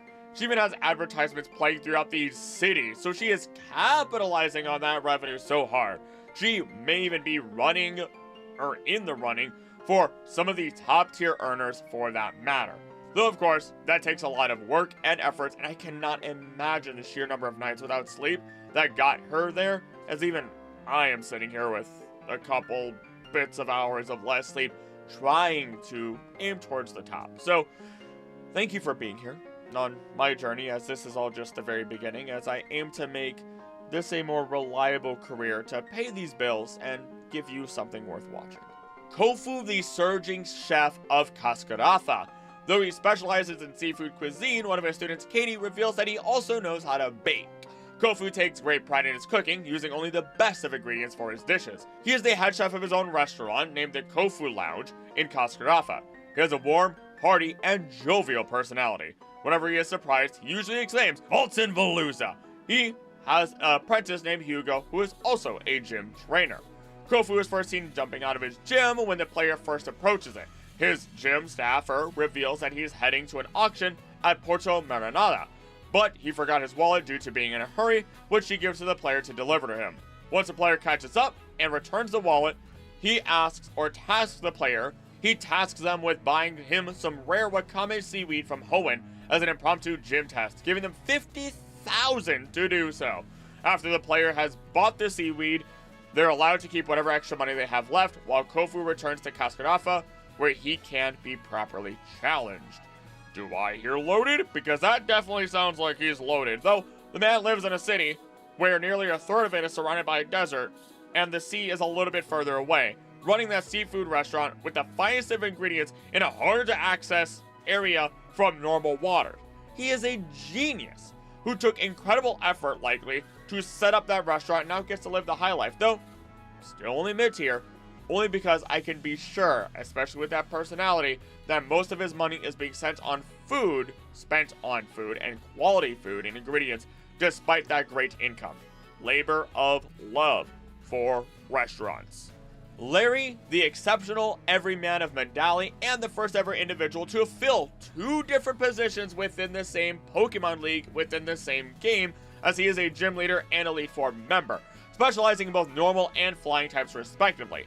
Iono even confirms that he has been part of the league for 25 years. He is a serious, brooding man who works for Paldea's Pokemon League under Gita, who assigned him the roles of both a gym leader and an Elite Four member. He also works as a businessman on top of his Pokemon League duties.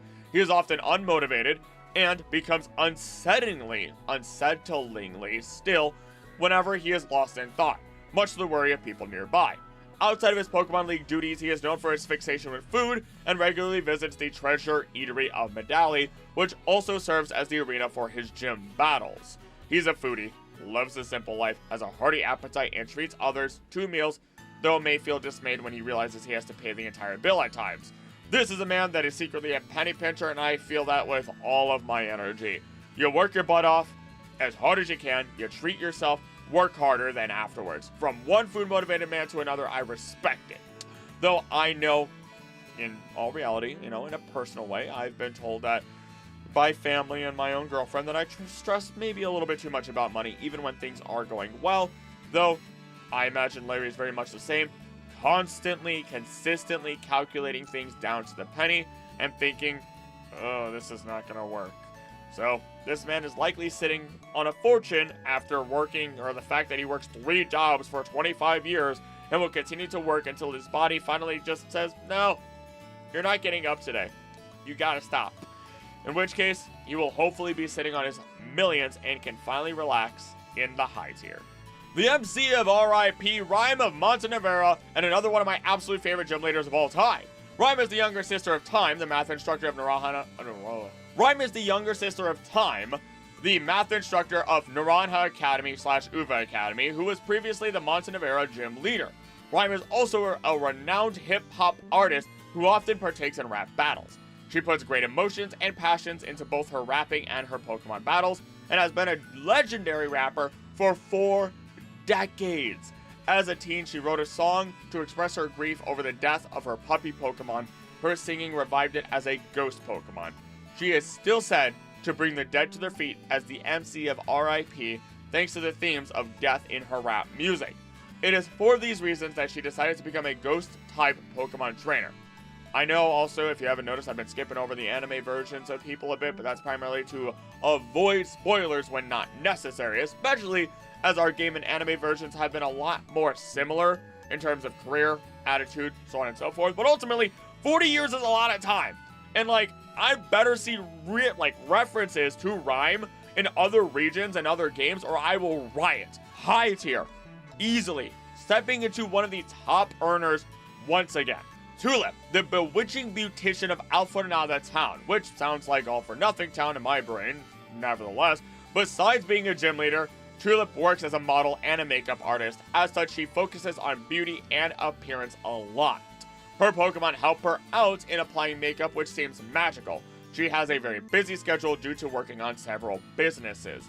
Do I really need to go any further? I mean, we already kind of have an answer, though it does say working on several businesses, not saying that they have succeeded just yet. Though she is childhood friends with Dendra and has done a collaboration with fellow gym leader Iono, she doesn't like her boss, Geeta, very much due to the latter's bewitching aura, quote-unquote, overlapping with the former's style. Tulip enlists Dendra to help her with her gym test of ESP exercise by defeating her Pokemon in a battle, in which the stakes were that the loser would do whatever the winner wanted. Multiple businesses, probably works herself to the bone. Easy high tier, potential top tier in the future. Lots of high tiers here now that I think about it, oh my goodness. And before we talk about our top earners of the Pokemon world, we have one final entry being Grusha, the Sub-Zero Shredder of Glaciado Mountain.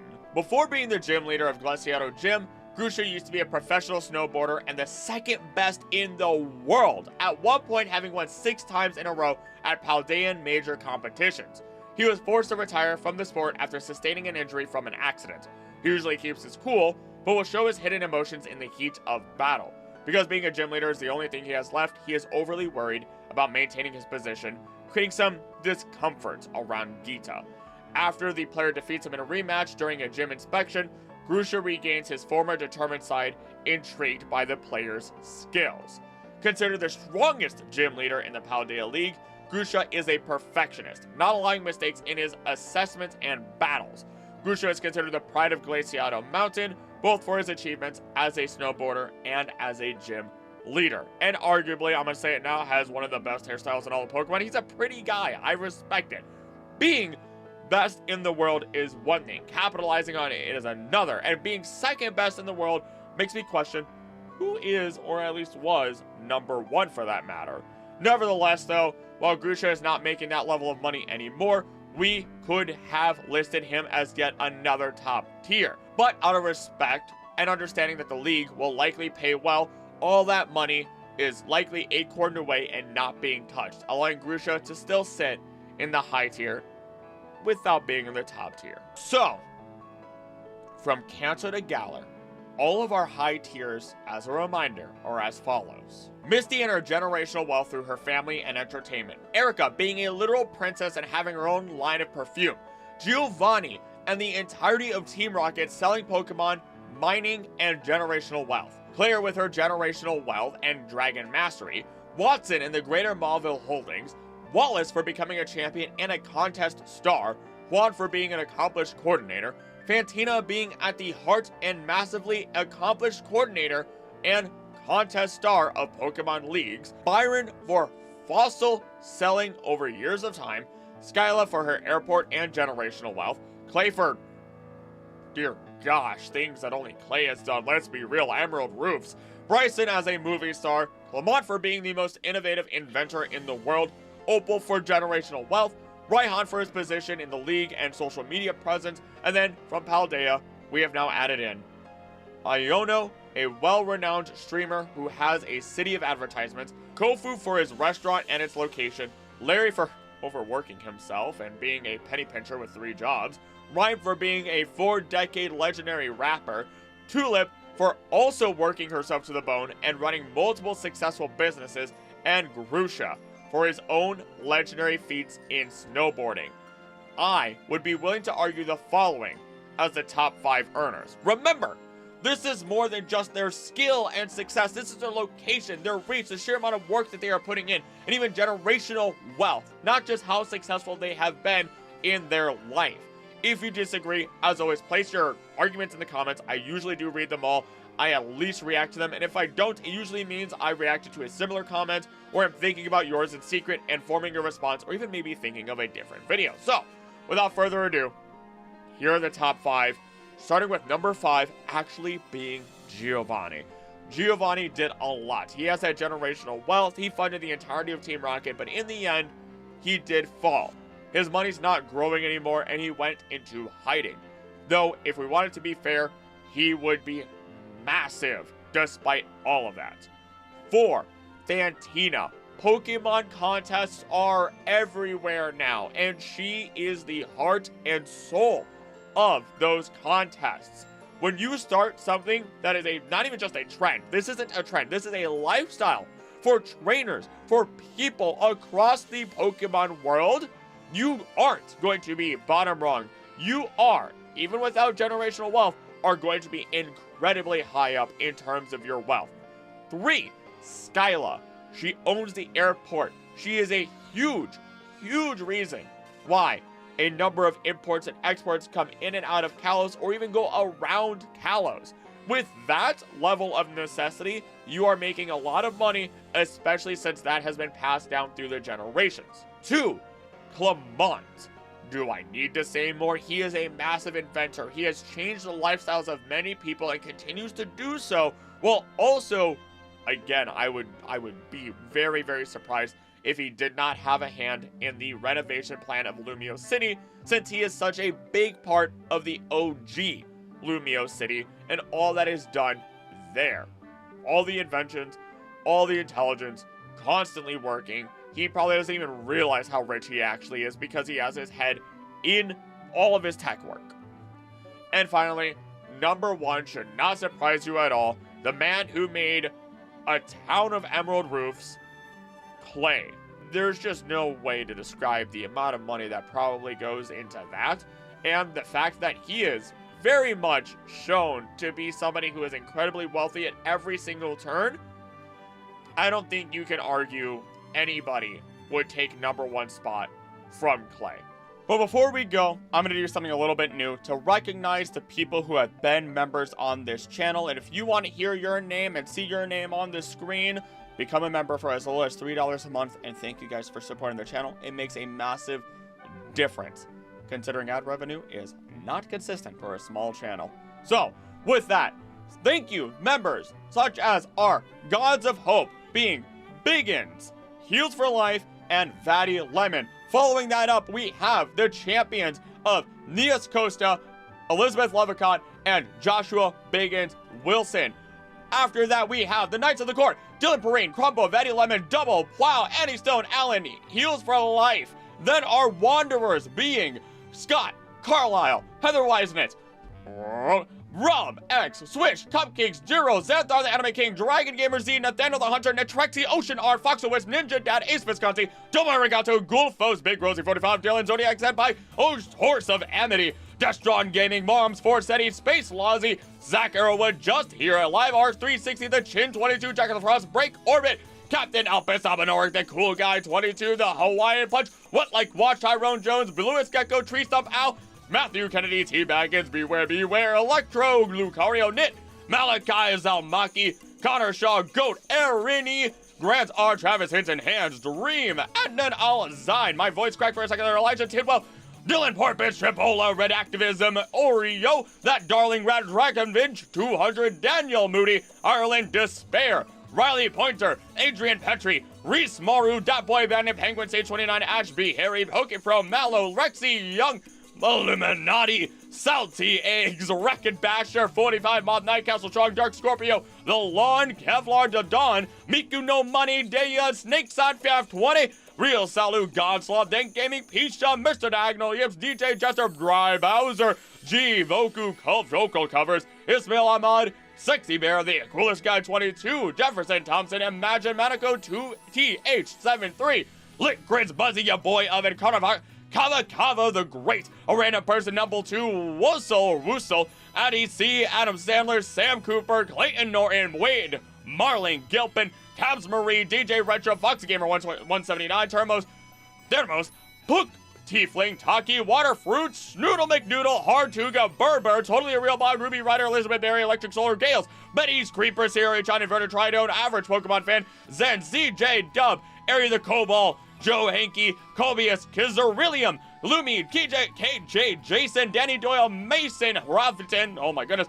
Cohen Weir, CZ096, Daniel Bazzi, Cappy, Lock, Tails Gamer, Kazuma, T-Day, Kobe Cruz, KR555 Wizard, Here Go, don't know how to say that, Scepter, Disporting Emperor, Maxabrine, Black Vision, Living Love, Ripple, Brady Rogers, Forward God, Funky Ratty, Leslie Likes, Lurt Yuri, Blue Eye Devil X13, Edgy McFries, Joe Heron, Roni Schaum, Mr. Granada's Young Scrimp, AG Asim, Peter Sousa, Lennon, Cooch Tube, Dione the Digger, Blight Skull, Maisie, Jacob Square, Chumple, Stiltskin, Power Cool 44, Yaga the Demonic Nepico, Brian Perez, Dracon 247, Broccoli Rabino, Mako, Suki Satsuki 232, The Black Dragon, Wham-A-Wham, Michael Hayes, Freddy 1234, Jace James, Drogo, Will, Caden 42, Berserker Grayson, Heshame Camos, Limby Bisco, Zama, Phantomations, Spoiled Cheese, Weirdo is Kieran, Camera J Walls, Rum, Pee Holly, God, that got me. Holy Tama,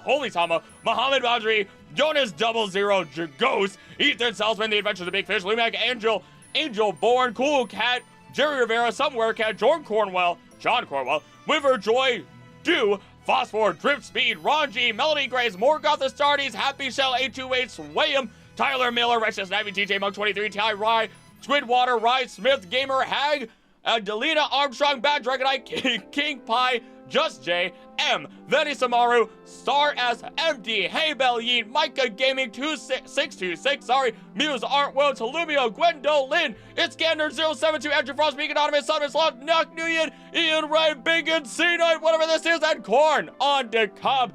Thank you all for being members of the channel. Again, if you want to hear your name said and see it on screen, become a member for as little as $3 a month. It is a huge part to help my channel, especially when I'm a one-man band. With that then, as always, thank you so much for watching. Don't you think what to do, please, but next to each other. I love you, and I'll see you next time.